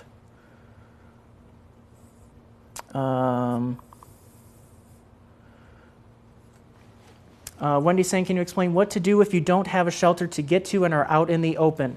As a complete last resort, if you're caught in that situation, whether it's tonight or just, this is good information for all times, but if you are outside and you can't get to a shelter quickly and you know that there's a tornado coming, try to get into a ditch. It is a last resort, but trying to find a low-lying shelter, that is absolutely key to try to protect yourself. Cover your head if you can with your hands. That's the most important thing. But as a complete last resort, get into a ditch, but really try to find a site-built structure if you can. If you know you are under a tornado warning and you know that you cannot get into the safe shelter. So here's that line of storms now rolling into northern Boone, far northeastern Winnebago, into northern McHenry County. So let's kind of clear out of that information here. And let's show the big picture, actually, just to give a reset here. Notice how we're seeing that Boeing structure now starting to cross south of the Wisconsin state line into northern Boone and northern McHenry, and then torrents of rain, could have some gusty winds. So far, non-severe, but we'll have to see just as we go along here in the next few minutes, rolling into the rest of Winnebago County here in the next about 15 to 30 minutes. And now another severe thunderstorm warning for a little bit of a line developing near Dubuque. Let me get to the Davenport radar. There we go. Seeing that Boeing signature once again, moving off to the east into parts of Jodaviess County. So that's how we have things right now. And then also, if I can ask my control room, let me know when I can do a quick cut-in on channel 13, just so we can update our viewers now with an active severe thunderstorm warning in Boone County and McHenry County and far northeastern Winnebago County. Let's put on the warning data, and then, because I want to show just how little of Winnebago County is under this warning. So it does not include the city of Rockford, it does not include the parks, it barely includes Roscoe towards Rockton and South Beloit. So there's that little sliver of Winnebago County now under a severe thunderstorm warning.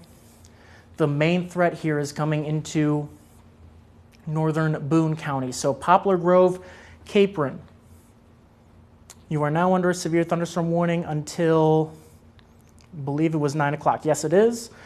And then onwards into McHenry County, so places like Harvard, and then down Highway 14 towards Woodstock. Now a severe thunderstorm warning until 9. So there you see, the severe thunderstorm warning does not include Belvedere, but it includes the Poplar Grove area. And upwards along 173, close to Capron. So Nicole asking, is Rockton included in that warning? A sliver of Rockton is under the severe thunderstorm warning. So there you see, here's Route 75 going right up into Rockton, and there's Route 2. So you can kind of see, just a sliver of northern Rockton and then into South Beloit under the severe thunderstorm warning. But I mean, as you're probably able to tell just outside your window right now, it is pouring rain through this area right now. Could have some strong wind gusts here. In fact, let me zoom out here and let's see if we can check out the wind gusts here with this part of the line, because it looks like this is really where we're starting to see that Boeing signature, where you have that signature there. That's indicative of some very strong wind gusts here. So let's put on velocity. There you see. So yeah, where you see that signature there and you're starting to see some brighter reds there, that's where you want to watch to see. We have some severe wind gusts here. And then obviously tracking that rotation here now near Delavan. Very broad. It's not nearly as tight as we saw it there near Janesville, where we had that confirmed tornado touchdown. So I would say it's fairly likely that this tornado has lifted. Ashley asking, are we at risk of tornadoes in South Beloit? I'm inclined to say no. Here we have a brand new severe thunderstorm warning, because it looks like the main tornado threat is holding off into southern Wisconsin with this line of thunderstorms. So, okay, so it looks like the rest of Wallworth County now included in a new severe thunderstorm warning. So there's that brand new warning that we just got an alert for. So let me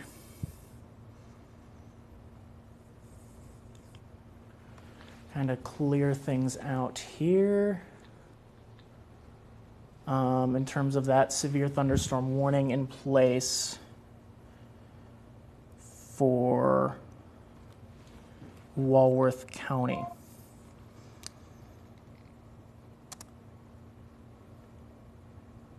Alrighty, so here's the big picture here. We have that red tornado warning polygon across Wallworth County. That's in effect until 8:45. The rest of Wallworth County, essentially pretty much the rest of the county, under a severe thunderstorm warning. Northern half of McHenry County, so pretty much Woodstock to McHenry points off to the north under a severe thunderstorm warning. Areas like Poplar Grove and Capron and Boone County also under a severe thunderstorm warning until 9 o'clock.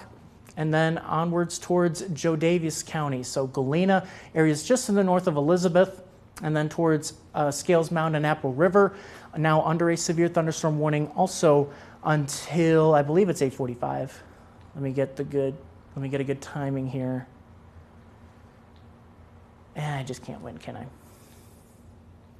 I believe it's until 8:45. Yes, it is. What the radar was trying to tell me was that there is a flash flood warning for most of Rock County, including Janesville. That is in effect. I didn't realize I could do this. That is a flash flood warning in effect until 11 p.m. So we could be seeing some water rises, especially in the urban area of the city of Janesville. The urban areas are typically easier to flood just because there are less areas for water to run off to, and we're talking about essentially fields of cement. So we could be seeing some water rises in the city of Janesville. Janesville is a typical spot where we do see some flooding here on occasion when we see these very heavy rainfall rates coming in. And certainly that looks like that could be the case into the city of Janesville. I want to check in here on our National Weather Service chat sessions here. Let's take a look Let's see here. Wallworth County Sheriff's Office saying unconfirmed report of a funnel near Darien and looking at potentially 70-mile-per-hour wind gusts. Whether that's included with any potential rotating activity, we could have 70-mile-per-hour straight line winds with this line of thunderstorms, and then that embedded tornado risk like we saw in the city of Janesville here just a few minutes ago.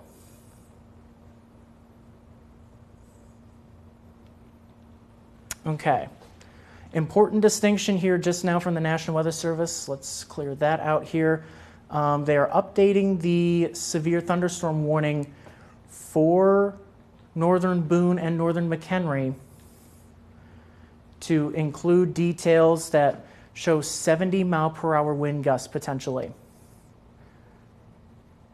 I want to get those details here on screen. Okay, 70-mile-per-hour wind gusts potentially with this, with the line of thunderstorms now moving towards the Poplar Grove, Capron, Harvard, Alden, Hebron areas, and eventually towards Woodstock. That severe thunderstorm warning until 9 o'clock could have some 70-mile-per-hour wind gusts, and we're watching that possibility for an embedded tornado. Still watching that concern here across far northern Illinois. There is an active tornado warning in Wallworth County.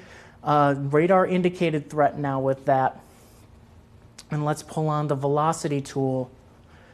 And there you see where we have the brightest colors there, where we watch for that rotation in Wallworth County, but across far northern Illinois. Now, this to me looks like a strong indication of damaging wind gusts, maybe towards 70 miles per hour across northern Boone and northern Boone County and towards Harvard in northwestern Winnebago County. So if you're in this part of the area, and we have a brand new radar scan coming in, and that's a pretty strong indication there of some very strong wind gusts associated with these thunderstorms. Yeah, when you see that Boeing signature, that is indicative of very strong winds rolling across northern McHenry County. Sherry asking, was there damage in Janesville? We have multiple reports of a tornado on the ground, and in fact, we saw debris being lofted on radar through the south side of Janesville, but so far we haven't heard anything, but they're just in the early stages of getting damage reports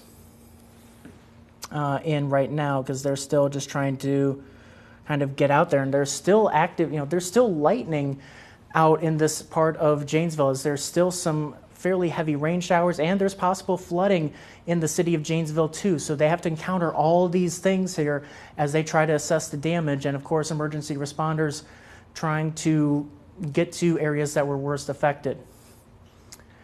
Panning over to Galena now, where we do have a severe thunderstorm warning in place until 8:45, I believe it was. I'm reading the warning right now. Yes, it is. So 60-mile-per-hour wind gusts moving into Galena right now, potentially. We'll zoom in on this part of Joe Daviess County, and we'll throw on the velocity tool here. So yeah, that's where we have that, where we see that little bit of bowing here. And in fact, let's pull up here because we may get a good indication of what we're talking about in terms of any kind of stronger winds. Velocities around 30. I want to see maybe if we can get a better indicator. Probably not going to. I want to try to catch that right there.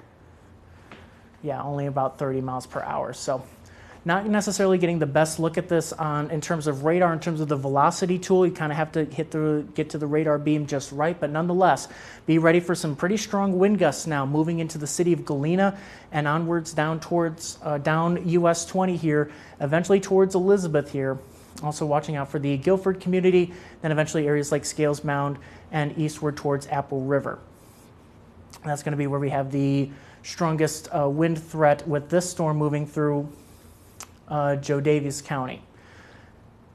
Big picture reset here. Let's take a look at this line of thunderstorms rolling through here at 8:25. Seeing scattered non-severe thunderstorms as of right now, especially across Carroll County. And then this line of thunderstorms now sagging to the south through Winnebago into northern Boone and northern McHenry counties. It's going to be northern McHenry County, I think, that where we see the best, or at least the highest risk of potentials up to 70-mile-per-hour wind gusts there. When you see a radar signature like that, where you really see that curvature, that's where we see that potential gusting out here in terms of some very strong wind gusts. And then moving into northern Boone County right now. So a lot of people asking about Winnebago County. It's pouring rain, you're hearing lightning, or you're hearing thunder, seeing lightning outside your window. There is no severe thunderstorm in Winnebago County right now. These are pretty loud thunderstorms, very heavy rain, could be some gusty winds, but so far they are not severe.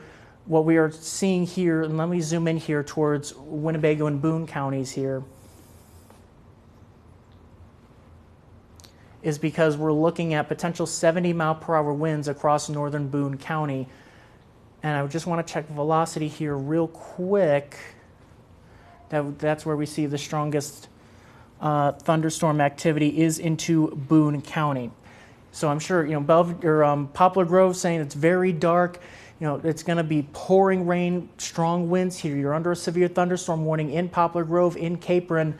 So just seek shelter inside, away from the windows. So let's pull up the safety tips here. So if you're in northern Boone and northern McHenry counties, as well as northern Joe Daviess County near Galena and Elizabeth, Scales Mound, and Apple River, you want to just get inside, get away from the windows, as we have strong winds, could have damage to tree limbs, damage to power lines. Be ready for potential power outages as these thunderstorms roll through, as we could have these strong to severe wind gusts taking out these tree limbs, like what we saw last Sunday across much of the area, which is why it's very important that you stay away from the windows here.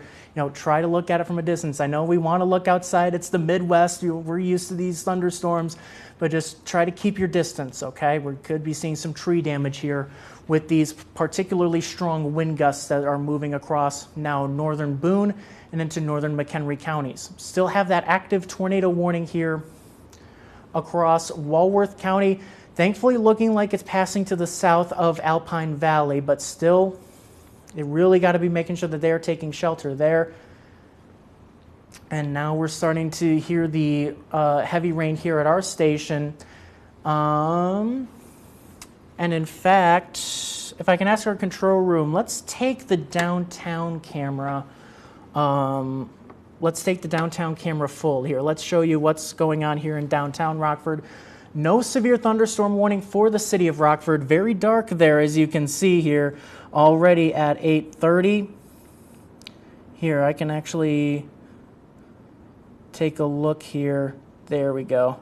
Yeah, let's get you can see just how dark it is. And let's pan it over, if we can, to the left, if we can. This is looking essentially off to the east, a little bit southeast towards the Star Tower. There's the Faust building that you see there. And there you can see how it's really dark over there. So maybe we can try to brighten that up just a little bit there. But that's what we're seeing in downtown Rockford. No severe thunderstorm warning for the city of Rockford. A sliver of the county was put in a severe thunderstorm warning near South Beloit and Rockton, although the severe weather threat there has come to pass. It's really the leading edge of that line, of this line of thunderstorms that we're watching for, with that potential for damaging straight line winds up to 70 miles per hour potentially towards Poplar Grove, Capron, and into the northern part of McHenry County towards Harvard, Alden, Hebron, and then areas towards Woodstock as well, towards the central part of the county here. So that is what we are tracking here in terms of, so what you're looking at there is downtown Rockford, getting very dark here with pouring rain coming in. So if you left the windows open out in the car, get out there now. Try to save it while you can. But so far, no severe thunderstorm warning for the city of Rockford itself. We do have a severe thunderstorm warning for northern Boone and northern McHenry. So that's how downtown Rockford looks right now at 8:30. And as we'll get things back to exact track radar, here's what we're tracking in terms of the line of severe thunderstorms into Boone and McHenry counties, and then pouring rain into the rest of Winnebago County towards Winnebago and Pecatonica here, and then across the rest of the city of Rockford. But this is non-severe. No severe thunderstorm warning in place for the rest of Winnebago County. Other areas starting to see very heavy rainfall includes the Lanark areas and maybe just to the north of Milledgeville. Again, no severe weather there. Just very heavy rain, some lightning and thunder. And general rain showers now into Stevenson County, and a severe thunderstorm here towards, looking like we could have some very strong winds. And as we see here, a new radar scan coming in. There you see that Boeing shape there, and we almost notice a kind of a little curling shape on the back side of it. That can mean that we're starting to get very strong winds into parts of Jodavious County here to the north of US 20. So that could be a near-term threat here in terms of potential severe thunderstorm or severe wind gusts, I should say. Haven't quite heard anything from the National Weather Service as of yet in terms of any kind of information on this cell near Galena. Okay. Taking a look at the velocity tool, we're seeing brighter greens here moving towards US 20, moving along US 20. You can see the highest amounts of lightning here just off to the north of the Wisconsin-Illinois state line. But south of the state line into northern Jodavious County, that's where we have that stronger wind gust potential here. Actually, I did want to pull up the reflectivity tool here. Yeah, when you see that kind of signature on radar, that tells me that we've got some pretty strong winds coming in through here. So let me get some information here on that warning. Moving to the east at about 50 miles per hour. So we'll put a track on that.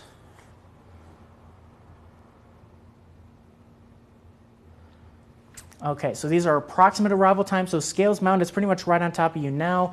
Towards Elizabeth, and especially areas north of Elizabeth, I think is where we're going to be seeing the strongest winds here towards about 840.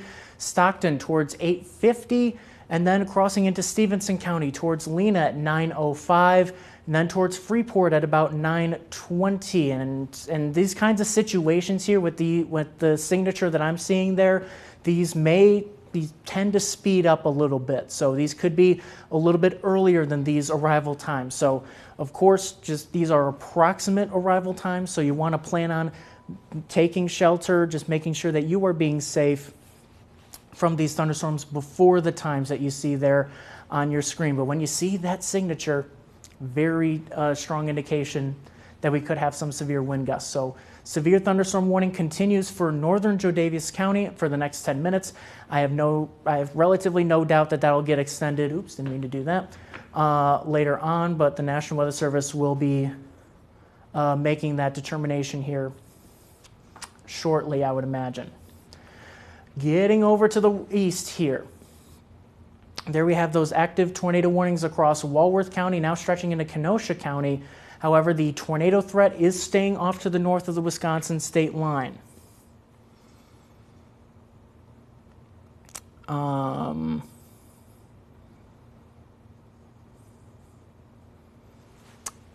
So the tornado threat here near Lake Geneva, moving off to the east towards the Kenosha County.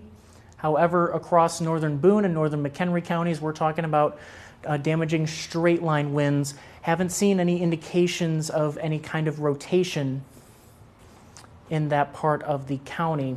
And we'll zoom in here just a little bit closer.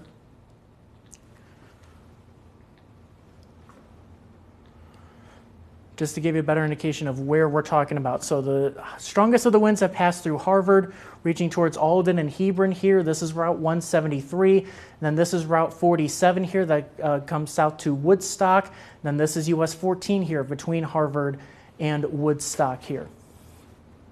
So as this line continues to sag off to the south and east, let's put on the radar data again, and then let's check on the speed that this thunderstorm is rolling through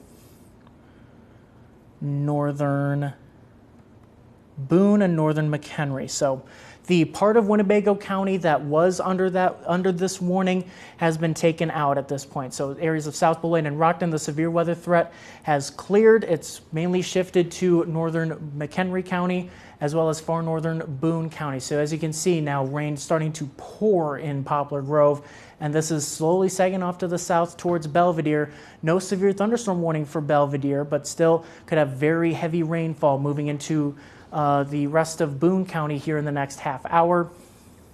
However, the strongest part of this line here is moving through McHenry County as of right now.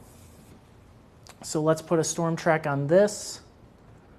So if you're in, or if you know anybody in these areas,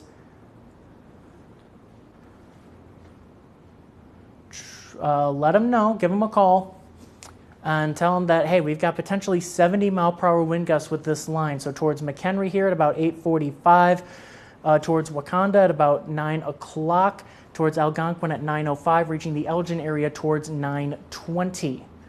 So that's going to be that section of the line moving, the severe section of this line moving through McHenry County.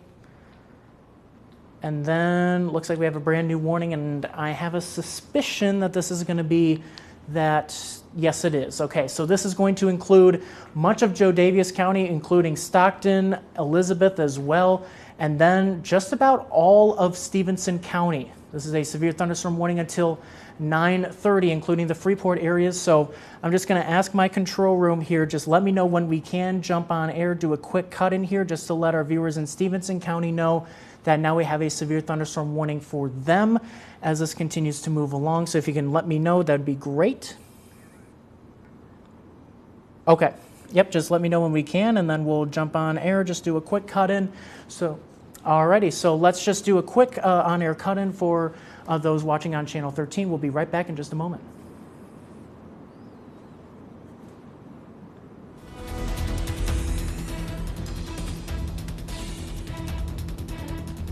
This is Meteorologist John Jurgens reporting for your 13 Weather Authority. We have a brand new severe thunderstorm warning for the Stockton area of Joe Daviess County, and then just about all of Stevenson County, including the city of Freeport. This is a severe thunderstorm warning until 9:30 tonight, as we have a line of strong to severe thunderstorms rolling across northern Joe Daviess County. So now under this severe thunderstorm warning, you want to move to the lowest floor, away from the windows. Just move away from those windows is the primary thing, getting inside. And then also expect damage to your windows and tree limbs too. We saw this a little bit last week where we had the damage to homes here, so we want to make sure you are staying safe here.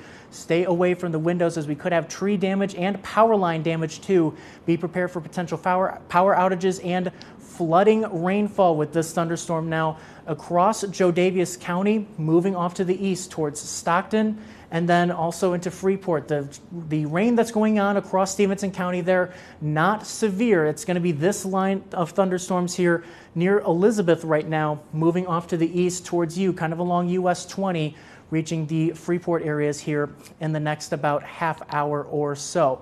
Also tracking a severe thunderstorm warning across northern Boone County and into northern McHenry County. We could have 70-mile-per-hour wind gusts approaching the Woodstock areas and towards McHenry here in the next 10 to 15 minutes. The thunderstorms across Winnebago County are not severe. Very heavy rainfall here. Watch out for potential flooding. Even though we don't have any severe weather, could have some localized flooding in the city of Rockford with these thunderstorms as they roll through. One other note I want to pass along here, flash flood warning for Rock County, including the city of Janesville, where we had a confirmed tornado roll through the south side of Janesville That tornado activity is now near Lake Geneva, has weakened considerably, but still some rotation on radar south of Lake Geneva, moving into Kenosha County, Wisconsin. We have continuing coverage on WREX.com, the 13 news and weather apps, as well as our Facebook and YouTube pages, so join us there for continuing coverage. But for now, for Channel 13, we'll send you back to regular programming.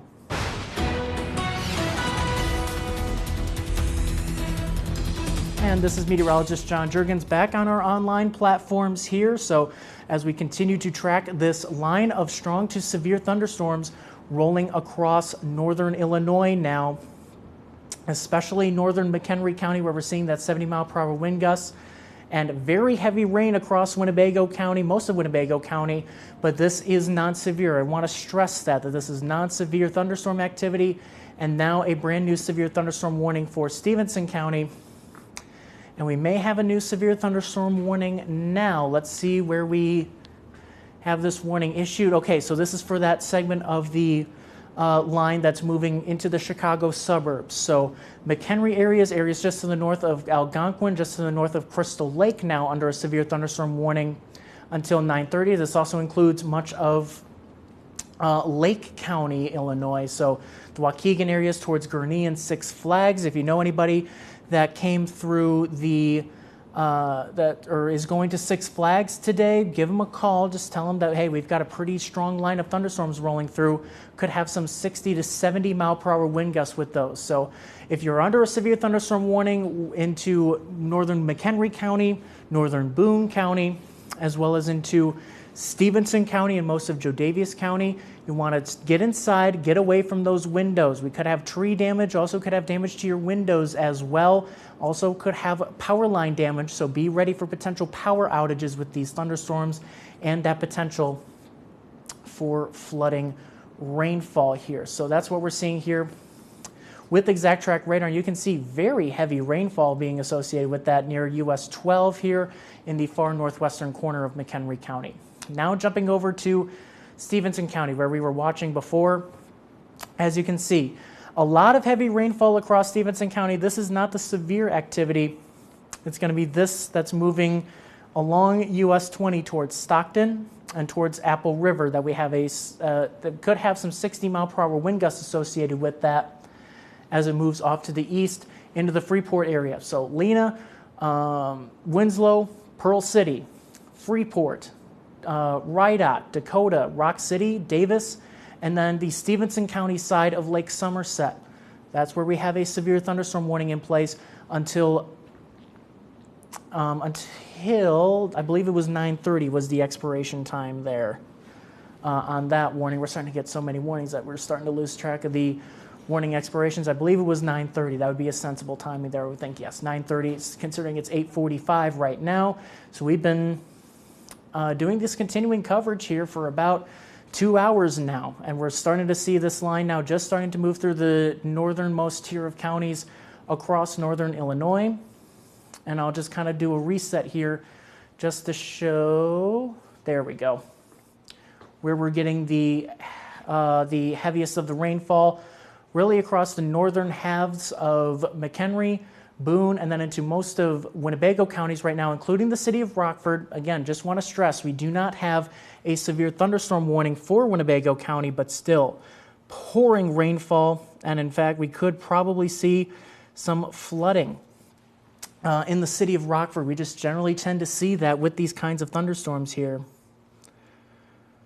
So let me try to see if we have any new reports coming in.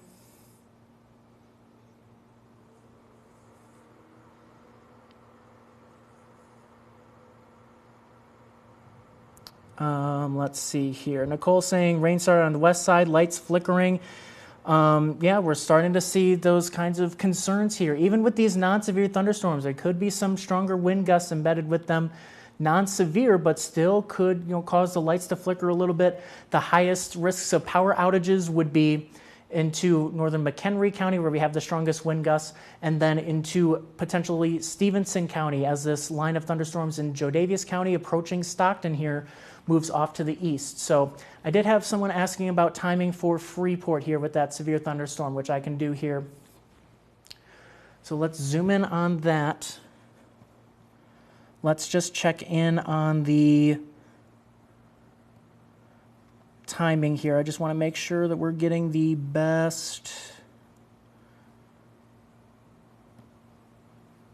timing here in terms of, so this is moving east at about 55 miles per hour. So one thing I have been noticing is that these thunderstorms starting to move a little bit faster. Which would be some good news. That would, in general, that would lower our flooding risk, but still, when we just have so much activity on exact track radar, we have to watch out for those areas of flooding, especially in the urban areas like Freeport, like Rockford, that do tend to flood, even with garden variety thunderstorms, do have that possibility just because we have these multiple rounds of thunderstorms with very heavy rain associated with them. So here's a storm track here with this thunderstorm activity moving into Stevenson County, and I'll include Winnebago County in this just in case. This is moving at about 55 miles per hour. So reaching the Lena area in about 15 minutes, Freeport about 9:15. So I know we had someone in our Facebook comment section asking about Freeport. About 9:15 roughly, between 9:10 and 9:15 will be when the stronger thunderstorms reach you. Towards Rock Run at about 9:20, that's about the Rock City area. And then across into Winnebago County, we're going to have to watch to see how this line continues to move through, that maybe if this can hold together with these strong wind gusts, Winnebago County may get in on this action. So talking about Pecatonica here towards 9:30, about Winnebago here about 5 to 10 minutes after that, and then heading into Rockford at about 9:45. So that's going to be what we watch for here in terms of that other part of the line. This is the segment of the line that, if you were watching us earlier, we were talking about developing across Iowa. This is now starting to roll into Jodaviess County and now producing a severe thunderstorm warning for Stevenson County. Did not mean to do that. So let's just show the big picture. As of 8:45 now, showing very heavy rainfall across Winnebago County into Ogle County towards Byron and Oregon, and off to the south towards Polo. This is non-severe as of right now. Boone County, far northern Boone County, a severe thunderstorm warning, and far northern McHenry County. Belvedere, not under a severe thunderstorm warning, although it is now probably starting to pour right now in the city of Belvedere. But that is not a severe thunderstorm as of right now. Stephanie saying pouring in Poplar Grove. If you have any kind of, if you know, can estimate any kind of wind speed with that, or if you know of any kind of wind damage, if you can do so safely, let us know. We'd be very grateful for that, just to see what kind of impacts we're seeing under these thunderstorms here in northern Boone County. And then into McHenry County as well. So let's do a zoom in onto southern parts of Boone County just to show you where the heaviest of the thunderstorm activity is starting to reach. And in fact, let's move just a little farther north. There we go. And then let me check to see. I would imagine these are moving roughly similar to the ones in, okay, moving at about 50. So pretty similar to the ones in Jodaviess County. So let's zoom out again real quick. And then, because I want to time out for DeKalb County too, because I saw someone asking about Sycamore. So we can do that here. So most of this line is non-severe. However, just want to give us as much of a heads up as we can. I got to zoom out even more than that. Let's clear that out. And let's zoom out a little bit more, just to show an approximate timing here in terms of the threats with this so far non-severe segment of this line here. So let's move here towards, okay, so we're talking about potentially near Kingston at about, in the next 5 minutes or so, DeKalb towards 9:05, And then we're also looking, so DeKalb, Sycamore, about 9 o'clock here. So that's going to be about the approximate arrival time in terms of DeKalb and Sycamore. So far, these have stayed non-severe. However, we're talking about an untapped air mass here. But we're also battling sunset right now at 8:50. So hopefully, hopefully start to see a downtrend with these. But still, these thunderstorms have been powerful enough so far. And let's just keep our eyes and ears out for these thunderstorms as they roll through here. So this looks to be clearing out of DeKalb or reaching DeKalb, I should say, by about 9 o'clock. And then we're kind of hoping that we're starting to see the severe weather threat moving south of the area by 10 o'clock. So we may just kind of run into our newscast here at 10 o'clock here in about an hour and 10 minutes here. So make sure to we'll make sure to keep you updated on the severe weather threat across this whole area. But again, we could be, talking about continuing coverage here up until our newscast here at 10 o'clock. So we're going to be here with you through this whole thing, and as soon as we can get the severe weather threat cleared out of the area, and then we will get that cleared out of here. But for now, we've got these severe thunderstorms now into northern Boone and McHenry. That severe thunderstorm warning going to expire here in about 10 minutes or so. And I believe the highest severe weather threat is moving into Lake County, so we may be able to clear out Boone and McHenry here shortly. But we still have this thunderstorm across Joe Daviess County near Stockton that we are watching for. Let's get over to the Davenport radar site here just to show how we still have that Boeing signature there. We're getting a new radar scan. Yeah, not what we want to see there in terms of where we could have potentially some strong winds. The velocity data looking a little bit messy here, so but we still have that potential for 60-mile-per-hour winds. And this is when having storm spotters here is crucial. We have some potential ground truth here about what kind of wind gusts we're seeing, because when radar isn't necessarily getting the best kind of look at these thunderstorms, then having people on the ground that are able to tell us here's how strong the winds are, here's what kind of damage we're seeing, that's a very important thing to have. So as we see here on velocity, seeing a pretty decent wind signature clearing through Stockton, nearing the Stevenson County line here. And that's the other severe thunderstorm warning we have. Let's kind of do a zoomed in radar tour with this line of thunderstorms. So let's start in Belvedere and work our way east across. So here's Boone County, pouring rain in Belvedere, likely hearing some thunder, especially along the Route 173 corridor. But this is non-severe what's rolling through Belvedere right now. And let's just kind of pan on to the to the west, I should say. Here's the city of Rockford, non-severe, but it is pouring rain. Trying to look closely here, not necessarily seeing lightning being indicated on radar, but nonetheless would not be surprised to get if you hear some thunder. Now we're starting to get some more heavy rainfall at the TV station right now, just in the north of Winnebago, with another area of heavy rain and some lightning rolling through Winnebago now. And another kind of line of showers now. These haven't really grown into a substantial line of severe weather across Ogle County, but still could be seeing a developing line here. Could have some gusty winds rolling through Byron, and then towards Oregon here in the next few minutes. Likely going to start to see the rain starting to come down pretty hard in Oregon. Definitely is now towards Mount Morris, and then right now over Polo. Starting to see that heavy rain rolling in. Sterling hasn't seen a whole lot of rainfall quite yet, but it's not too far away. It's towards Milledgeville. And then here is our severe thunderstorm here north of Stockton. There's where we have that Boeing signature, indicative of some strong wind gusts into the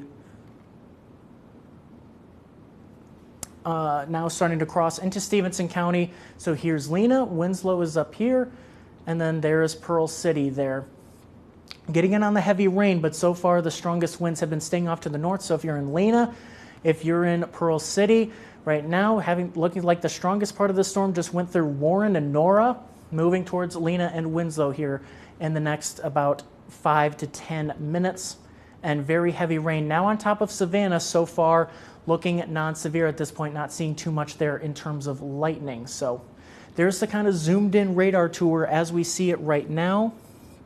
I'll go through our comment section here just to see what others are seeing across the area. Heavy rain in northwest Rockford.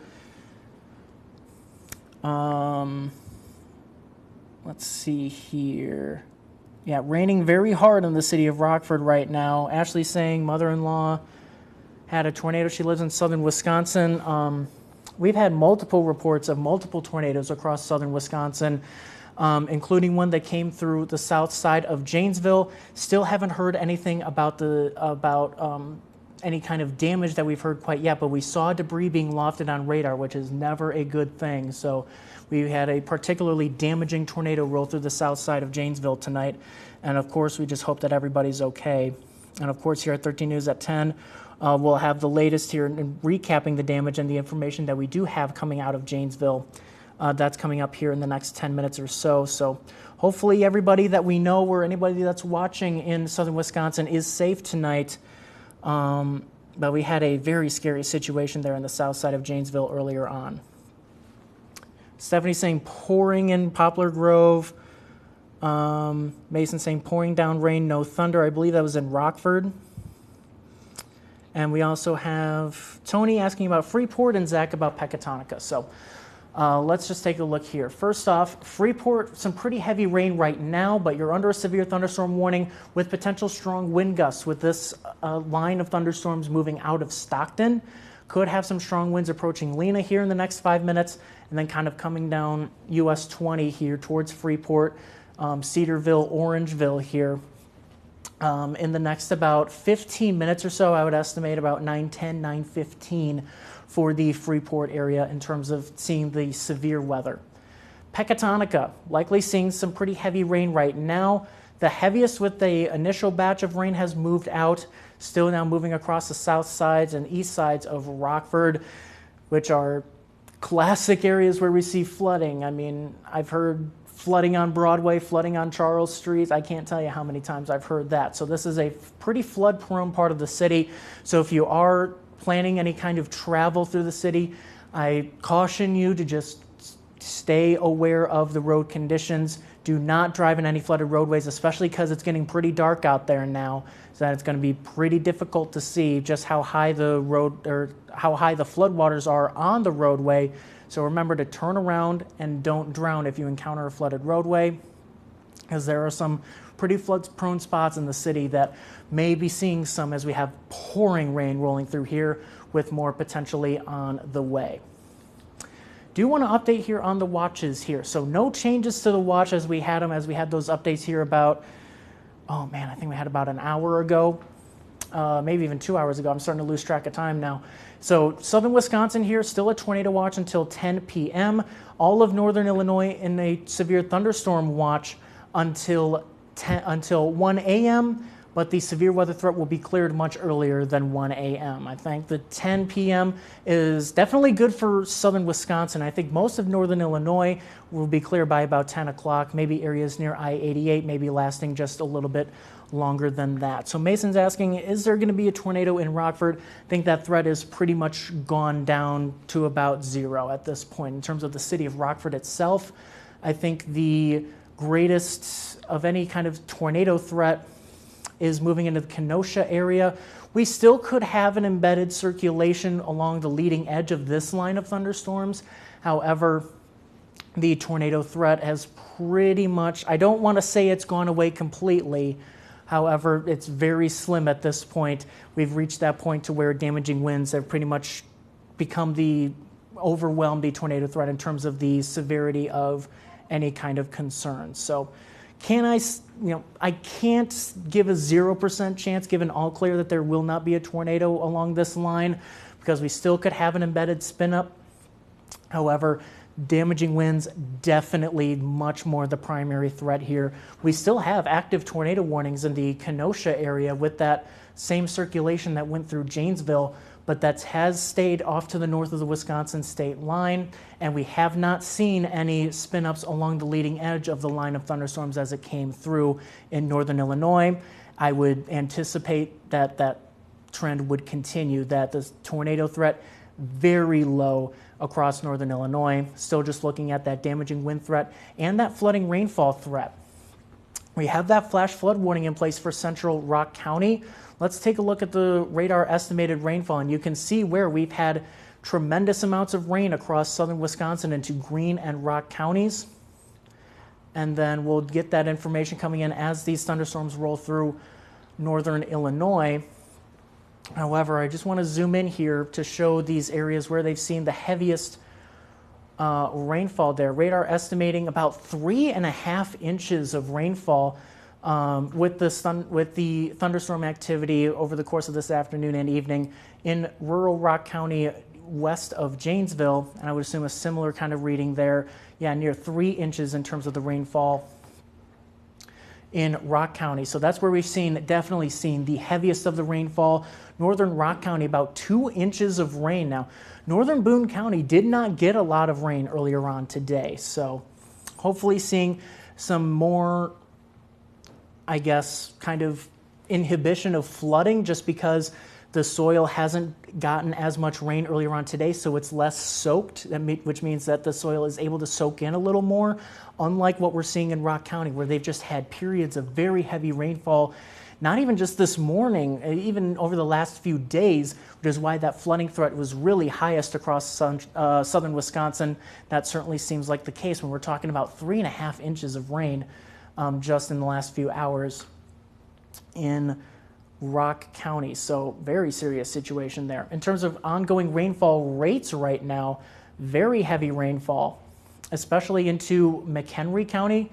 Could be around where we see those pinks there, where we're seeing that torrential kind of aspect there on the legend there, where we've seen purple, or that pink shading there. That's where we have about 2 inch per hour rainfall rates, or even higher than that. So maybe seeing a little bit of that near Winnebago right now.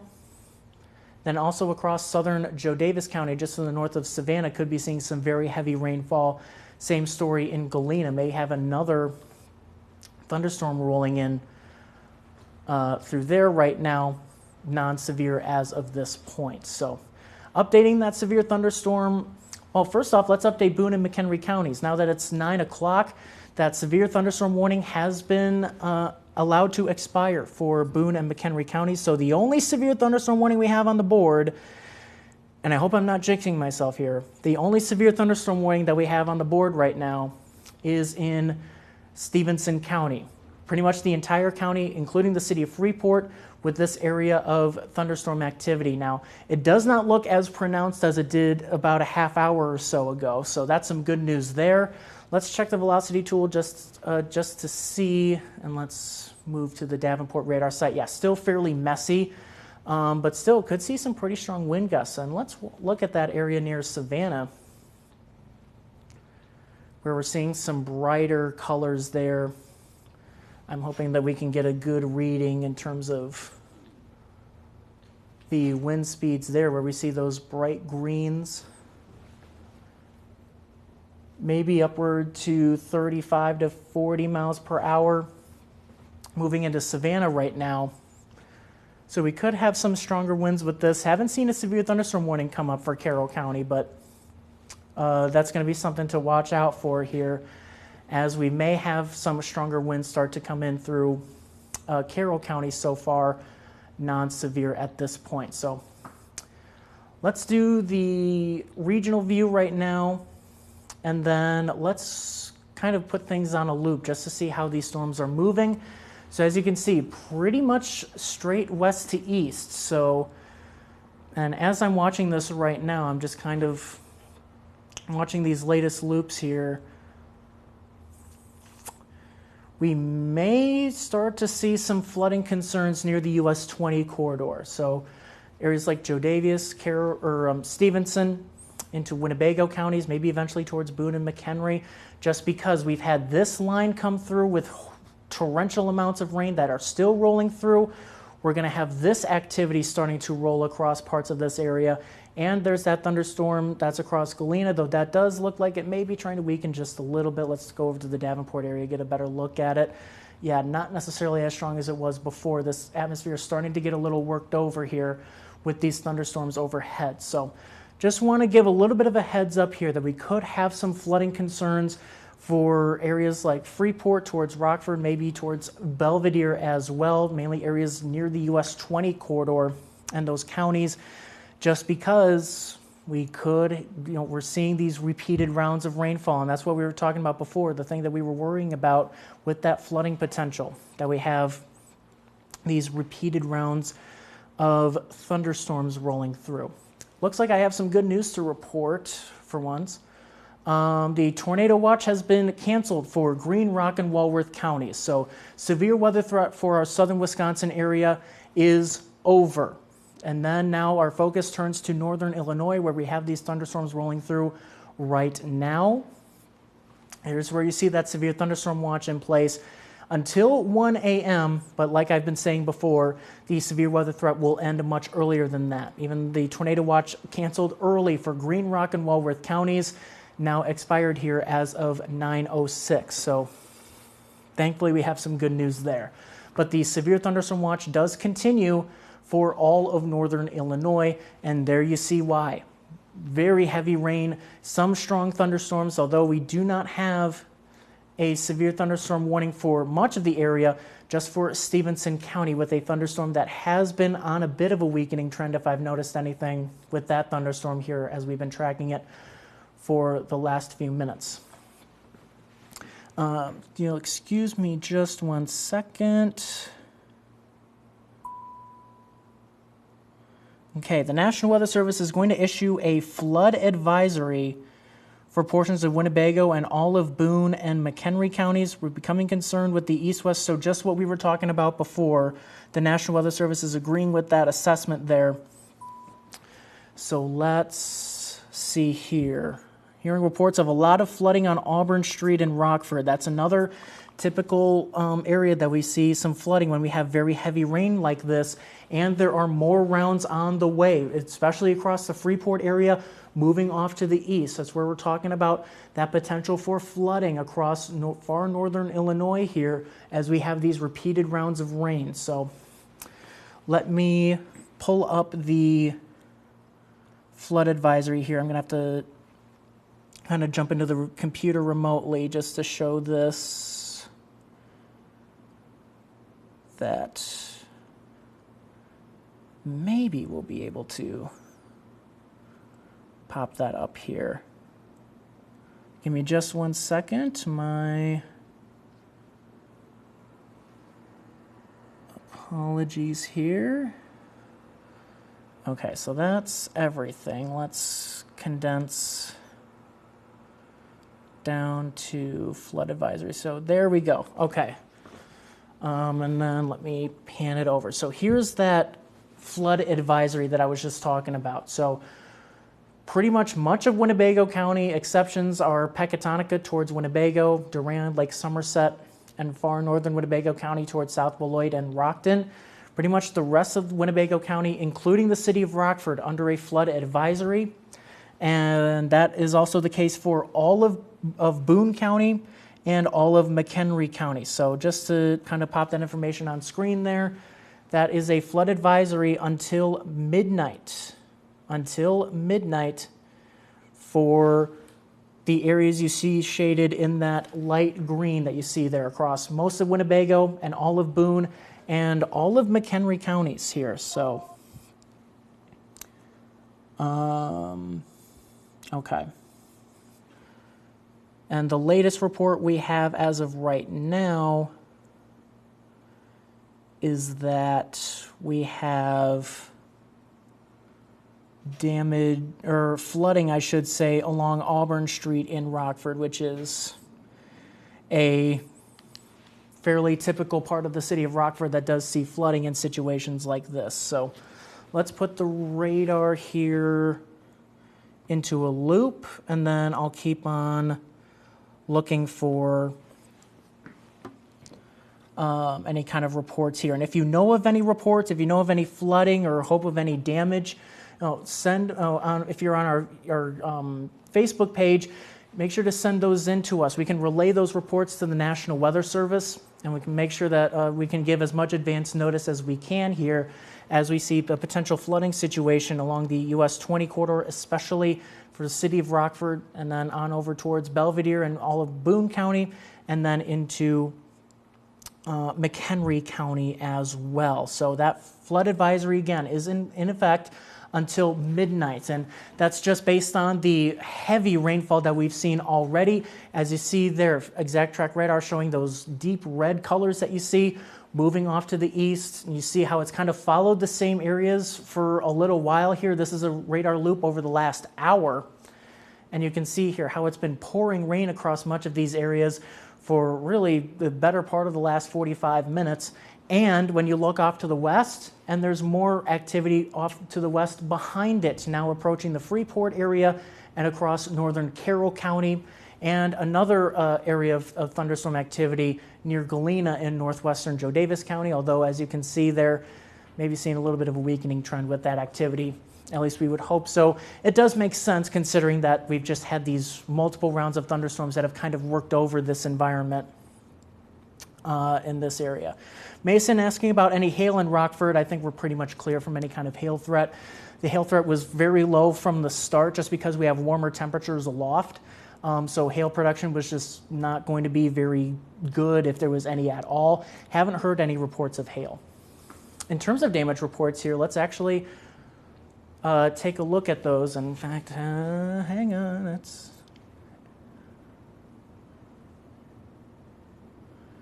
Yep, that's okay. Sorry, we're just talking to the control room here. Yeah, just let me know when I get there, and we can do that.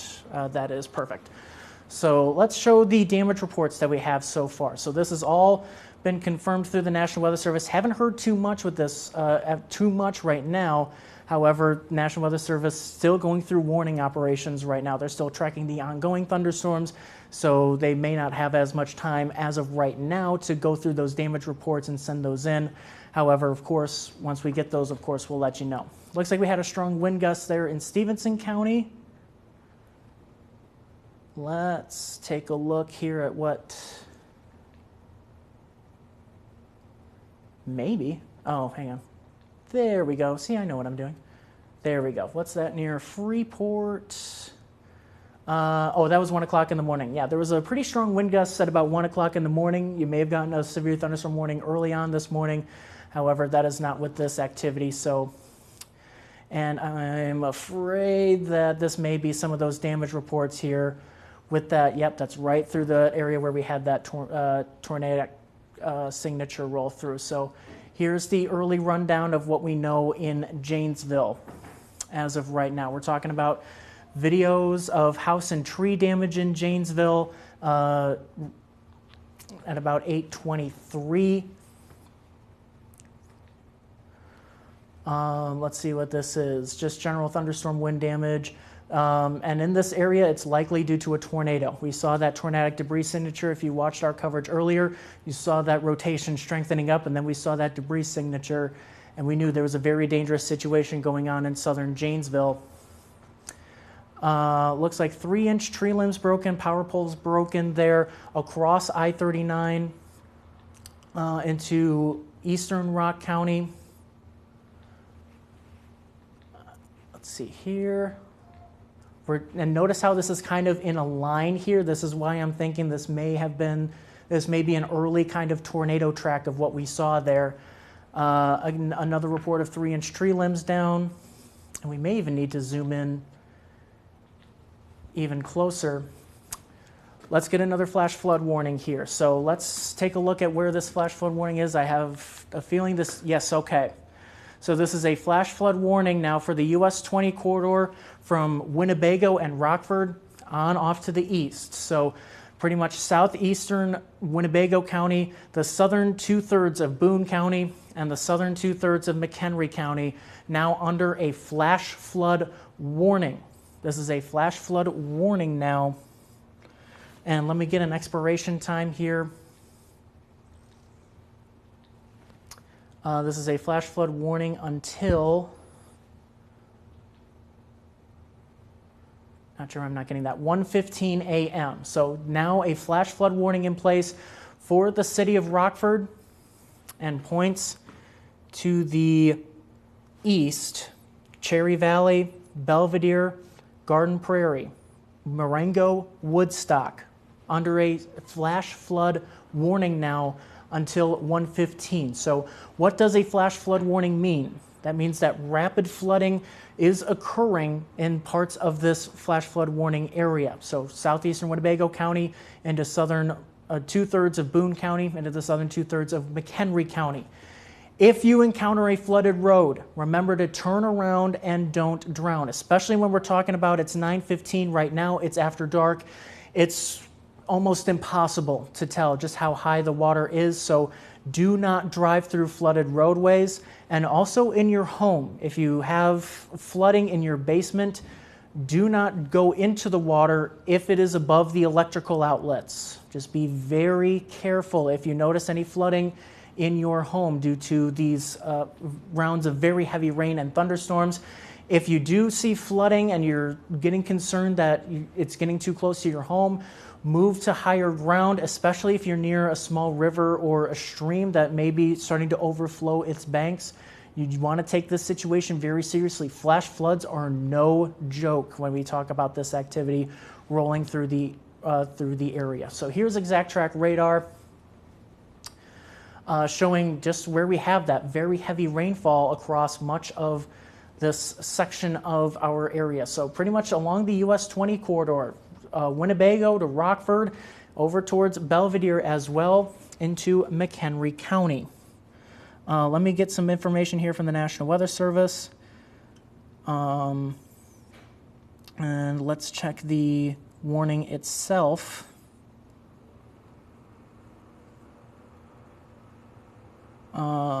Let's see here. So the National Weather Service says Doppler radar is indicating thunderstorms producing torrential rainfall with rainfall rates nearly 2 inches per hour. We saw radar estimating that earlier on here when we were taking a look at these thunderstorms. They're estimating between 1 and 3 inches of rain has already fallen, and these thunderstorms will continue to produce rainfall rates of up to 2 inches per hour with additional rainfall amounts of 1 to 3 inches possible. Localized totals over 4 inches are likely. So that is why they are issuing this flash flood warning, because flash flooding is, if it's not ongoing, it could occur here as we head over the next few hours. So that is the concern here when we talk about a flash flood warning, especially for such an urban area like the city of Rockford. We have had these kinds of floods before, and we may be going through this once again here when we're talking about potential for quick water rises in the city of Rockford. Let's see. Mason's asking, John, what will we do if our home is flooding and there is a tornado? In a kind of nightmare scenario, you try to just seek shelter wherever you can. And that's why one of the reasons why we say in a tornado warning, we say the basement is preferred, but the first floor is fine. If you're noticing that the water is starting to rise in your basement as you're taking cover from a potential tornado, then you would just try to move upstairs or just try to just get away from the water if you can. That kind of setup is not very likely, but still, that is something that can happen. I know I've asked that question here just when I've been, in college and getting my degree in meteorology. That's just one of the things that you see. It's like, but what about flash flood warning? You're telling people to get up, and a tornado warning, we're telling people to get down. That's just kind of, you have to assess your own risk and then see where can I, stay safe from a tornado. Talking about this specific setup right now, not looking at any kind of tornado threat across the city of Rockford right now. I think that's pretty much over as this main line of thunderstorms sags off to the south. And even as the National Weather Service has been saying, we're talking about seeing a little bit of a weakening trend, which is good news and somewhat anticipated. After sunset, these storms tend to weaken just a little bit, but nonetheless, something that we're watching out for here. So If I can ask the control room here, if we can do a cut in here just for a little bit, I do want to alert our on-air viewers that we do have flash flood warnings now for the city of Rockford and the city of Belvedere. So as soon as we can do that, just let me know.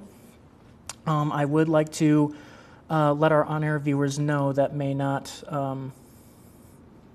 be quite informed. No worries, just to let them know that now we have a flash flood warning. So it's this area in that kind of, I don't know, what would you call that, a maroon or a burgundy, whatever you want to call that, a dark red. That's that flash flood warning, including the city of Rockford. See, then my Saluki director says that is maroon. So there we go. So there's a flash flood warning for the city of Rockford and the city of Belvedere. Much of the southwestern, or southeastern, I should say, part of Winnebago County. So, in fact, why don't I just zoom in here just to show that it looks like this may be like a Loves Park deal just around McChesney Park, essentially areas south of 173. This also includes Cherry Valley and New Milford, those areas along the Rock River, and then also the village of Winnebago as well, under a flash flood warning. Okay, yeah, as soon as we can do that, just let me know, and then we'll just let our on-air viewers know that we now have a flash flood warning in place until, let me see, that was 1:15, I believe, was the 1:15 a.m. for the flash flood warning in for northern Illinois, and then the flash flood warning for Rock County is until, I believe it was 11. Let me pull up that information just one more time for Rock County. There we go. Yes, 11 o'clock tonight. So the Janesville area under a flash flood warning until 11 o'clock. So that's the flash flood warning box that you see across Rock County, and then a flash flood warning for the city of Rockford and points off to the east. So southeastern Winnebago County, the southern two-thirds of Boone County, and the southern two-thirds of McHenry County under a flash flood warning until 1:15. So I'm kind of just holding it up here just so that as soon as we can update our on-air viewers, then we can do that. And then, of course, we'll get back to continuing coverage here for about the next 20 minutes or so, because we're also approaching our 10 o'clock newscast here in about 40 minutes. So let's see. Okay, we'll just stop here just for a little bit, and we'll do an on-air cut-in for Channel 13 viewers.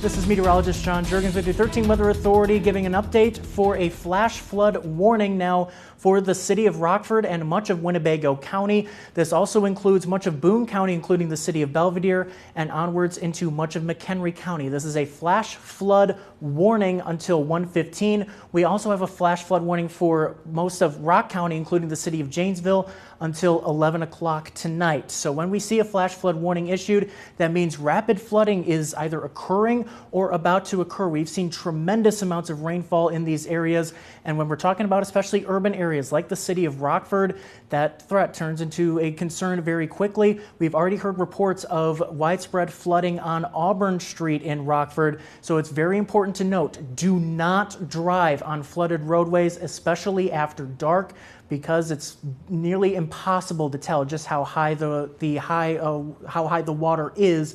So if you are going to be out and about later on tonight, be very aware of this. Try not to drive at all if you can, but if you need to, remember to turn around and don't drown when you encounter flooded roadways. We're talking about tremendous amounts of rainfall across this area already. Even up to 3 inches of rain has been reported, and there's more rainfall behind this near Freeport, where we have a severe thunderstorm warning in effect. That is about to go away here in the next few minutes, but still, tremendous amounts of rainfall across the state line. We still have continuing coverage here over the next few minutes on WREX.com, the 13 News and Weather apps, as well as our YouTube and Facebook pages, so join us there for continuing coverage of the severe thunderstorm and flash flooding threats.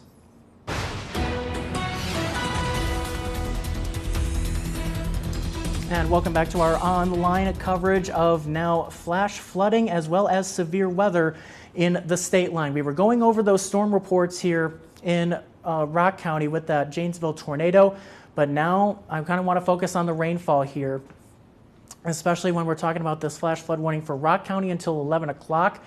Radar estimating rainfall maybe getting close to 4 inches in this rural part of Rock County near Highway 11, just to the east of Orfordville, between Orfordville and Janesville. So very heavy amounts of rain, including in the Clinton area as well, and southwestern or southeastern, I should say, part of Rock County, up to 3 inches in terms of the rainfall accumulation.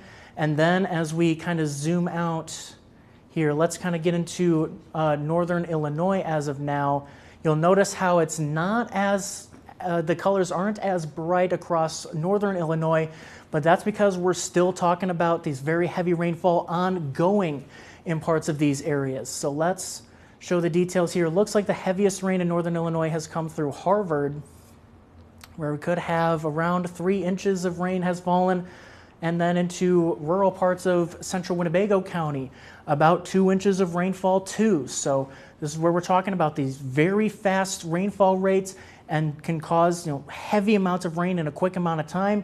That's why we have that potential for flash flooding, which is why the flash flood warning has been issued for areas like the city of Rockford and the city of Belvidere and on to the east towards Marengo and Woodstock. It's especially true in the city of Rockford. In rural areas, there's more farm fields that can take in more of the rainfall, but in a city like Rockford, especially like Rockford, it can be difficult to get that rainfall to flow or to run off very easily. So that's why we have that flash flood warning issued, and especially that threat for the city of Rockford. And we've already heard of flooding along the city in the Auburn Street area, I should say. So Audrey asking any update for us waiting in DeKalb. So let's get the radar back on going here. And let's show those areas off to the south, because we have been focusing on these areas with the active severe weather threat. So near Forreston and Adeline, starting to pour rain right now, and then on towards Oregon right now, and then also kind of between Oregon and Rochelle. So areas like Chena, Lindenwood, and Kings starting to see some heavy rainfall. That's going to be nearing Rochelle here in the next few minutes. DeKalb so far has been on the outside looking in. However, as you can see, moving off to the east, so it's not too far away. I would imagine here in the next hour, you're starting to get in on the heavy rainfall threat. The severe weather threat, though, has been somewhat decreasing here in the next few minutes. So that is some good news there. We're just kind of comparing notes with the National Weather Service. Let's see here. The secondary line of storms beginning to move into northwestern Ogle County. So that's this area that we're seeing here near Polo, Adeline, and Leaf River. They're watching that for potentially a damaging wind threat in addition to continued heavy rain and flash flooding. So it looks like our biggest near-term severe weather threat is going to be with this line in northwestern Ogle County as it moves off to the east and into Winnebago County. So yet another round of very heavy rain is coming into Pecatonica right now, shortly into Winnebago, and then into the city of Rockford. So get ready for yet another torrential downpour, as we see here coming down the pipeline here, just passed through Freeport now, is pretty much right on top of Dakota, and then towards Pecatonica and Winnebago, moving off to the east, closer to the Rockford area here. In the next few minutes. So DeKalb, it's going to be just a little bit here, but it's mainly going to be this line here that I think would be the progressive severe weather threat, although so far that storm is non-severe as of now. That severe thunderstorm warning, I believe, is in effect until 9:30, so we're going to see that here pop off the radar here in the next few minutes. So the city of Rockford, get ready for another downpour. Could have some gusty winds with this as well. Looks like there's some more lightning with this as well compared to the round that came through earlier. Thankfully, so far, not showing any kind of severe level here. Let me stop the loop here just so that we can show where it is right now as of 9:30. pretty much right on top of Pecatonica, and then off to the south and east towards Adeline and Leaf River. Here's Forreston, down towards Polo. Polo, you're going to start to be getting in on the heavy rain here in just a few minutes. And this stretches even farther back towards Savannah. Here's Thompson here along the Mississippi River. Just want to point out, so the severe thunderstorm warning for Stevenson County and for eastern Jodaviess County is off the board. So now we have no severe thunderstorm warnings area-wide. And I just heard some pretty good thunder outside our studios with this incoming line. So the only warnings that we have, here's the home page, there we go. So no severe thunderstorm warnings, no tornado warnings across the whole area as of right now. So some good news there, but we do still have flash flood warnings. Observed flooding in Rock County. Let me check the National Weather Service in Milwaukee.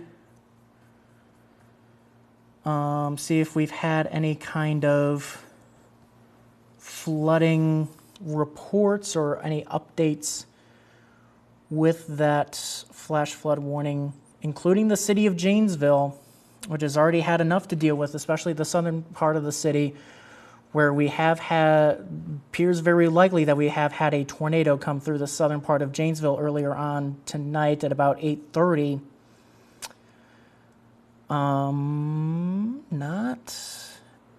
There have been so many warnings today, I have to scroll all the way up. So, tell you what, let's just make it easier. So we'll kind of show a double kind of alert box here. So that'll be a flash flood warning until 11:30, or 11 o'clock, I should say. Local law enforcement is reporting some flooding on roadways across much of central Rock County. So it's especially true in rural areas as well. We've been talking about like the city of Rockford, city of Janesville, city of Belvidere, where we have that increased risk of flooding. Rural flooding is very dangerous, especially when you talk about in an urban area. You know, it's kind of easy to just find an alternate route, take a side road and just kind of go around the areas of flooding.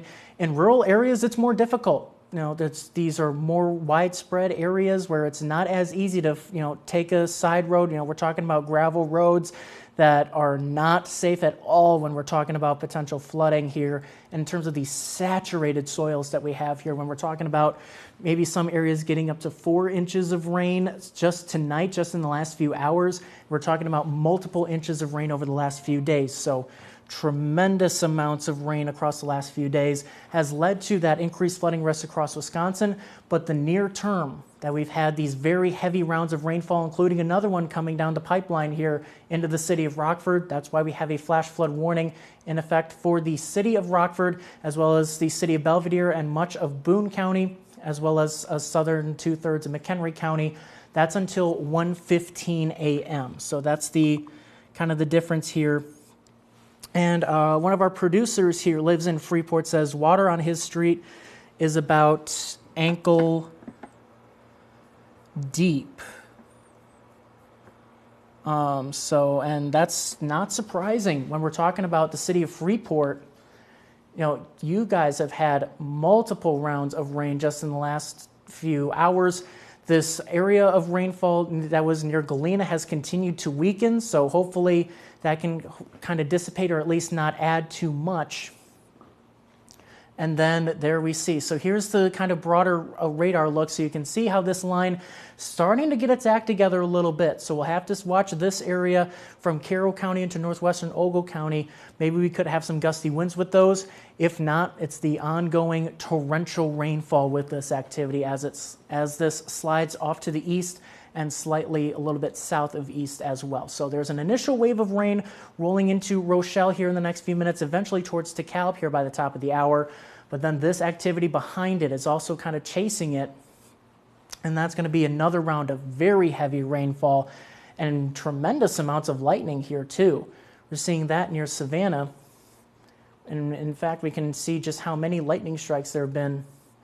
Let me catch this area near Forreston as well. This is just in the last 15 minutes, 179 lightning strikes just in this segment of the line here between about Freeport and German Valley on westward towards Savannah. So 179 lightning strikes in 15 minutes is not a joke, and as you can see there, those little flashes are adding to that total. So we're talking about a heck of a lot of lightning here, which is why we say, even though it's not a severe thunderstorm, if you hear thunder, you are close enough to be struck by lightning. And when we're seeing this much lightning, that is a pretty dangerous situation. A lot of this is going to be cloud to ground lightning too.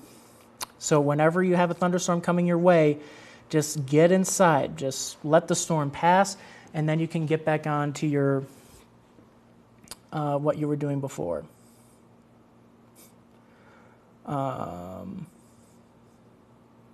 So let's see. Joellen's saying rain, lightning, and high winds again in Winnebago. Yep, there you see that second line kind of coming through. So let's zoom back in on the city of Rockford. And yeah, you're really seeing that very heavy rain starting to come through Rockford right now. And then let's pull on the velocity tool just to see what kind of winds we're talking about. Whew. That's some pretty good thunder right there that we just heard. Not sure if you could hear that on our microphone there. Probably not, but it's one of those where you could feel it before you heard it. But anyways, not seeing too much in terms of strong wind gusts rolling through Ogle County. Still could be some gusty winds, but so far not seeing any indication of any kind of severe level winds.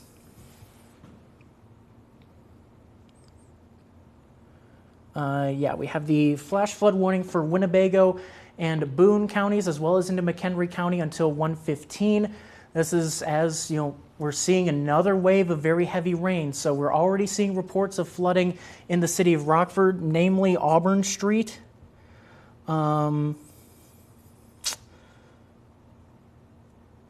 However, we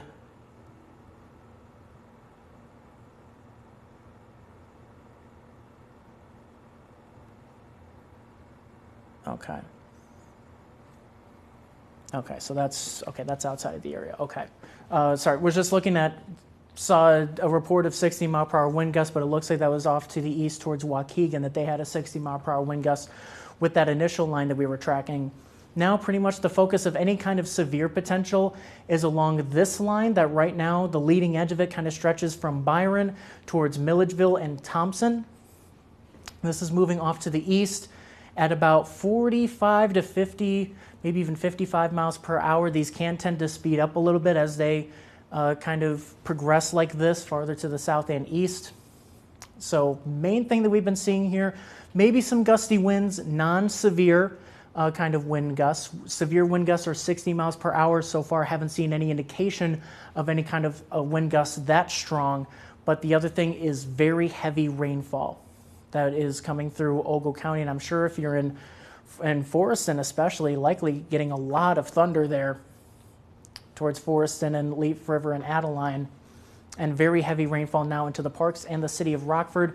Same story for Byron here.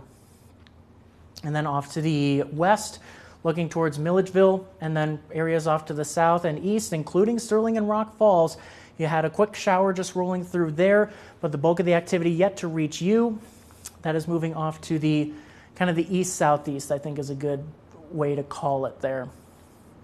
So let's put it into a loop, and let's pull up the regional view here. So the two warnings that you see on Exact Track radar, flash flood warning for Rock County until 11 o'clock, and a flash flood warning for Winnebago County, including the city of Rockford, as well as Boone County, including the city of Belvidere, and much of McHenry County. This is until 1:15. So that's where that flooding threat is until 1:15. Now, the storms will be well out of here by 1:15, but the lingering effects of the heavy rainfall and the flooding, it may not fully dissipate until about 1:15. So really, once the second line comes through, the severe weather threat pretty much is ended for the area. So now we sit at 9:40.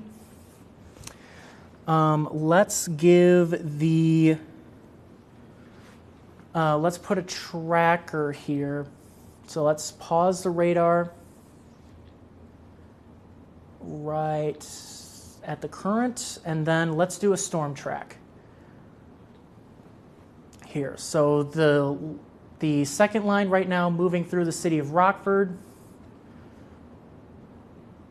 And let's move this here at about 55, I think is a good kind of timing here. So Dixon in about 10 minutes.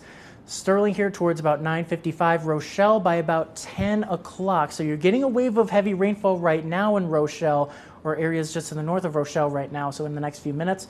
However, as we head towards about 10 o'clock, maybe a little bit after that, if I had to guess, maybe seeing the second wave just starting to reach you, and then towards DeKalb at about 10:15. Now, that's assuming that this system continues to move off to the east at about 55 miles per hour. So there's a little southward component of motion here. So towards Dixon may even be a little bit later than that. But nonetheless, that's an approximate timing of when this line of thunderstorms is rolling through, especially when we're talking about very heavy rainfall. And if we're going to see any kind of renewed severe thunderstorm risk in terms of the damaging wind threat, it is going to be with this second line of thunderstorms that is now pulsing through Ogle County, including through Oregon here in the next few minutes. It's moving through Byron right now. But in terms of the city of Rockford, you've just got some very heavy rain rolling through right now. It's, in fact, just starting to pour once again on top of us right here, just in the north of Winnebago here at the TV station. But the severe weather threat is very low at this point. So looks like the downtown cam may be a little bit active here. So control room, let's take a look at that here. So this will be looking off to the east. It looks like we're looking across the river, and maybe let's point that off to the west if we can. I know that's kind of where we have the tower that kind of holds the camera up. But yeah, so let's just keep on going off to the left there. So this is looking off to the north. There's a supply corps building. This is on top of the new library that just opened today. And then, yeah, there you see the tower that holds the camera up. So that's looking straight off to the west. So maybe, yeah, just kind of right there. Maybe even maybe pan it to the left so we clear the tower to the right. There you see, yeah, there. So so just to get your bearing straight here, we can move it off to the right just a little bit there, just so we can get a better view of the west there. So that building you see there, that's the Luther Center. You got the Burnham Lofts behind it. And then, yeah, so now we're looking straight off to the west. Yeah, so we're going to see plenty of lightning with this.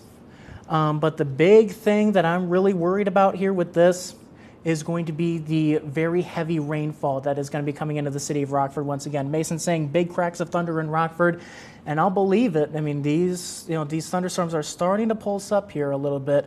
At least the National Weather Service is noting potential wind surge developing across northern Ogle County. So when we kind of put it into motion, you almost kind of see that there in the last few frames of the animation, how you see it kind of pulsing out just a little bit. So we could see some stronger winds starting to surge out there. And we're going to have a new severe thunderstorm warning for Ogle and Winnebago counties. So let's pull that up there. This is going to be for southern Winnebago County into northern, or really much of Ogle County. So Byron, Oregon included in this new warning, Davis Junction, Monroe Center, and then areas approaching Rochelle just off to the north of Hillcrest towards Lindenwood, Chena, and Kings, the communities out here in rural eastern Ogle County, under a severe thunderstorm warning until 10:15. So again, if I can ask our control room here, if we can do a quick cut in, that's all right. If we can do that on channel 13 just to keep people aware. But if you're in southern Winnebago County, south side of the city of Rockford towards the airport and on towards Cherry Valley and New Milford, we have that severe thunderstorm warning also for areas like Leaf River, Byron, Oregon, Mount Morris. And then off to the south, essentially as far south as Rochelle, and then off to the east towards Davis Junction, Monroe Center, and Stillman Valley. We're talking about a severe thunderstorm warning. So you want to get inside, get away from the windows, and just make sure you're staying safe from any potential tree limb damage and power line damage. Be ready for potential power outages as well. And with this area of rainfall, we're talking about that potential for flooding rainfall. So here's what we're looking on exact track radar right now. Seeing that potential stronger winds starting to surge into Oregon right now and through Byron, and then eventually towards Stillman Valley, Davis Junction, and Monroe Center. pouring rain across southern parts of Ogle County, including near Hillcrest and into the city of Rochelle right now. Yep, I agree. So as this line continues to move southward, Polo, you're just on the outside of it, though still you're going to be getting on some very heavy rain here in the next few minutes as we progress this later on. So here's what we're looking here. Here's the big picture here on Exact Track radar. So what we're going to do here is we're going to do an on-air cut-in here on Channel 13, and then we'll end our online continuous coverage here, because in just a few minutes we're going to have 13 News at 10 here at the top of the hour. So we just got to get ready for that broadcast here. So we'll do an on-air cut-in just to inform our viewers about southern Winnebago and Ogle counties now being under a severe thunderstorm warning. And then we'll make sure to keep you informed here on 13 News at 10 here in just 15 minutes. So we'll take a break here from our online coverage, but make sure to stay tuned here for 13 News at 10 for a full recap. But for now, we'll jump off here of our digital platforms. We'll just do a quick cut in here for our viewers on Channel 13.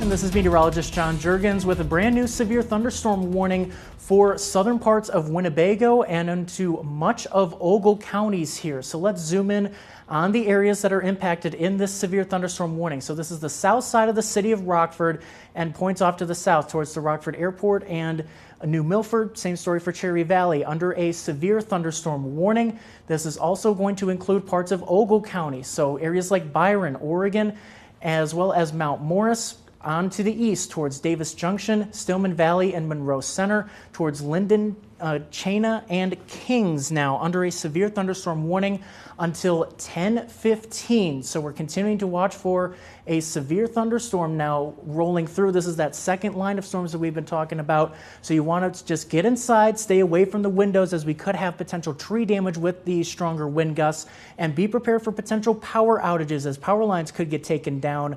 And also that flooding rainfall potential. We do have a flash flood warning in place for much of Winnebago, Boone, and McHenry counties. So here's what we're looking at on Exact Track radar. And I'll zoom out here just a little bit just to show us a broader picture. Heavy rain rolling through the city of Rockford right now, and it looks like the bulk of these strong wind gusts would be across Ogle County. So right now in Byron and towards Oregon, going to be moving towards Stillman Valley and Davis Junction here in the next 15 to 20 minutes, and then eventually towards Rochelle here in the next about half hour. Same story from Monroe Center. So coming up here in just a few minutes, we'll have continuing coverage here on 13 News at 10, plus a full recap of the damage and the other information that we have gotten from these thunderstorms as we come up here towards 13 News at 10 here, coming up in about 13 minutes, so stay tuned for that. Otherwise, we'll send you back to regular programming there on Channel 13.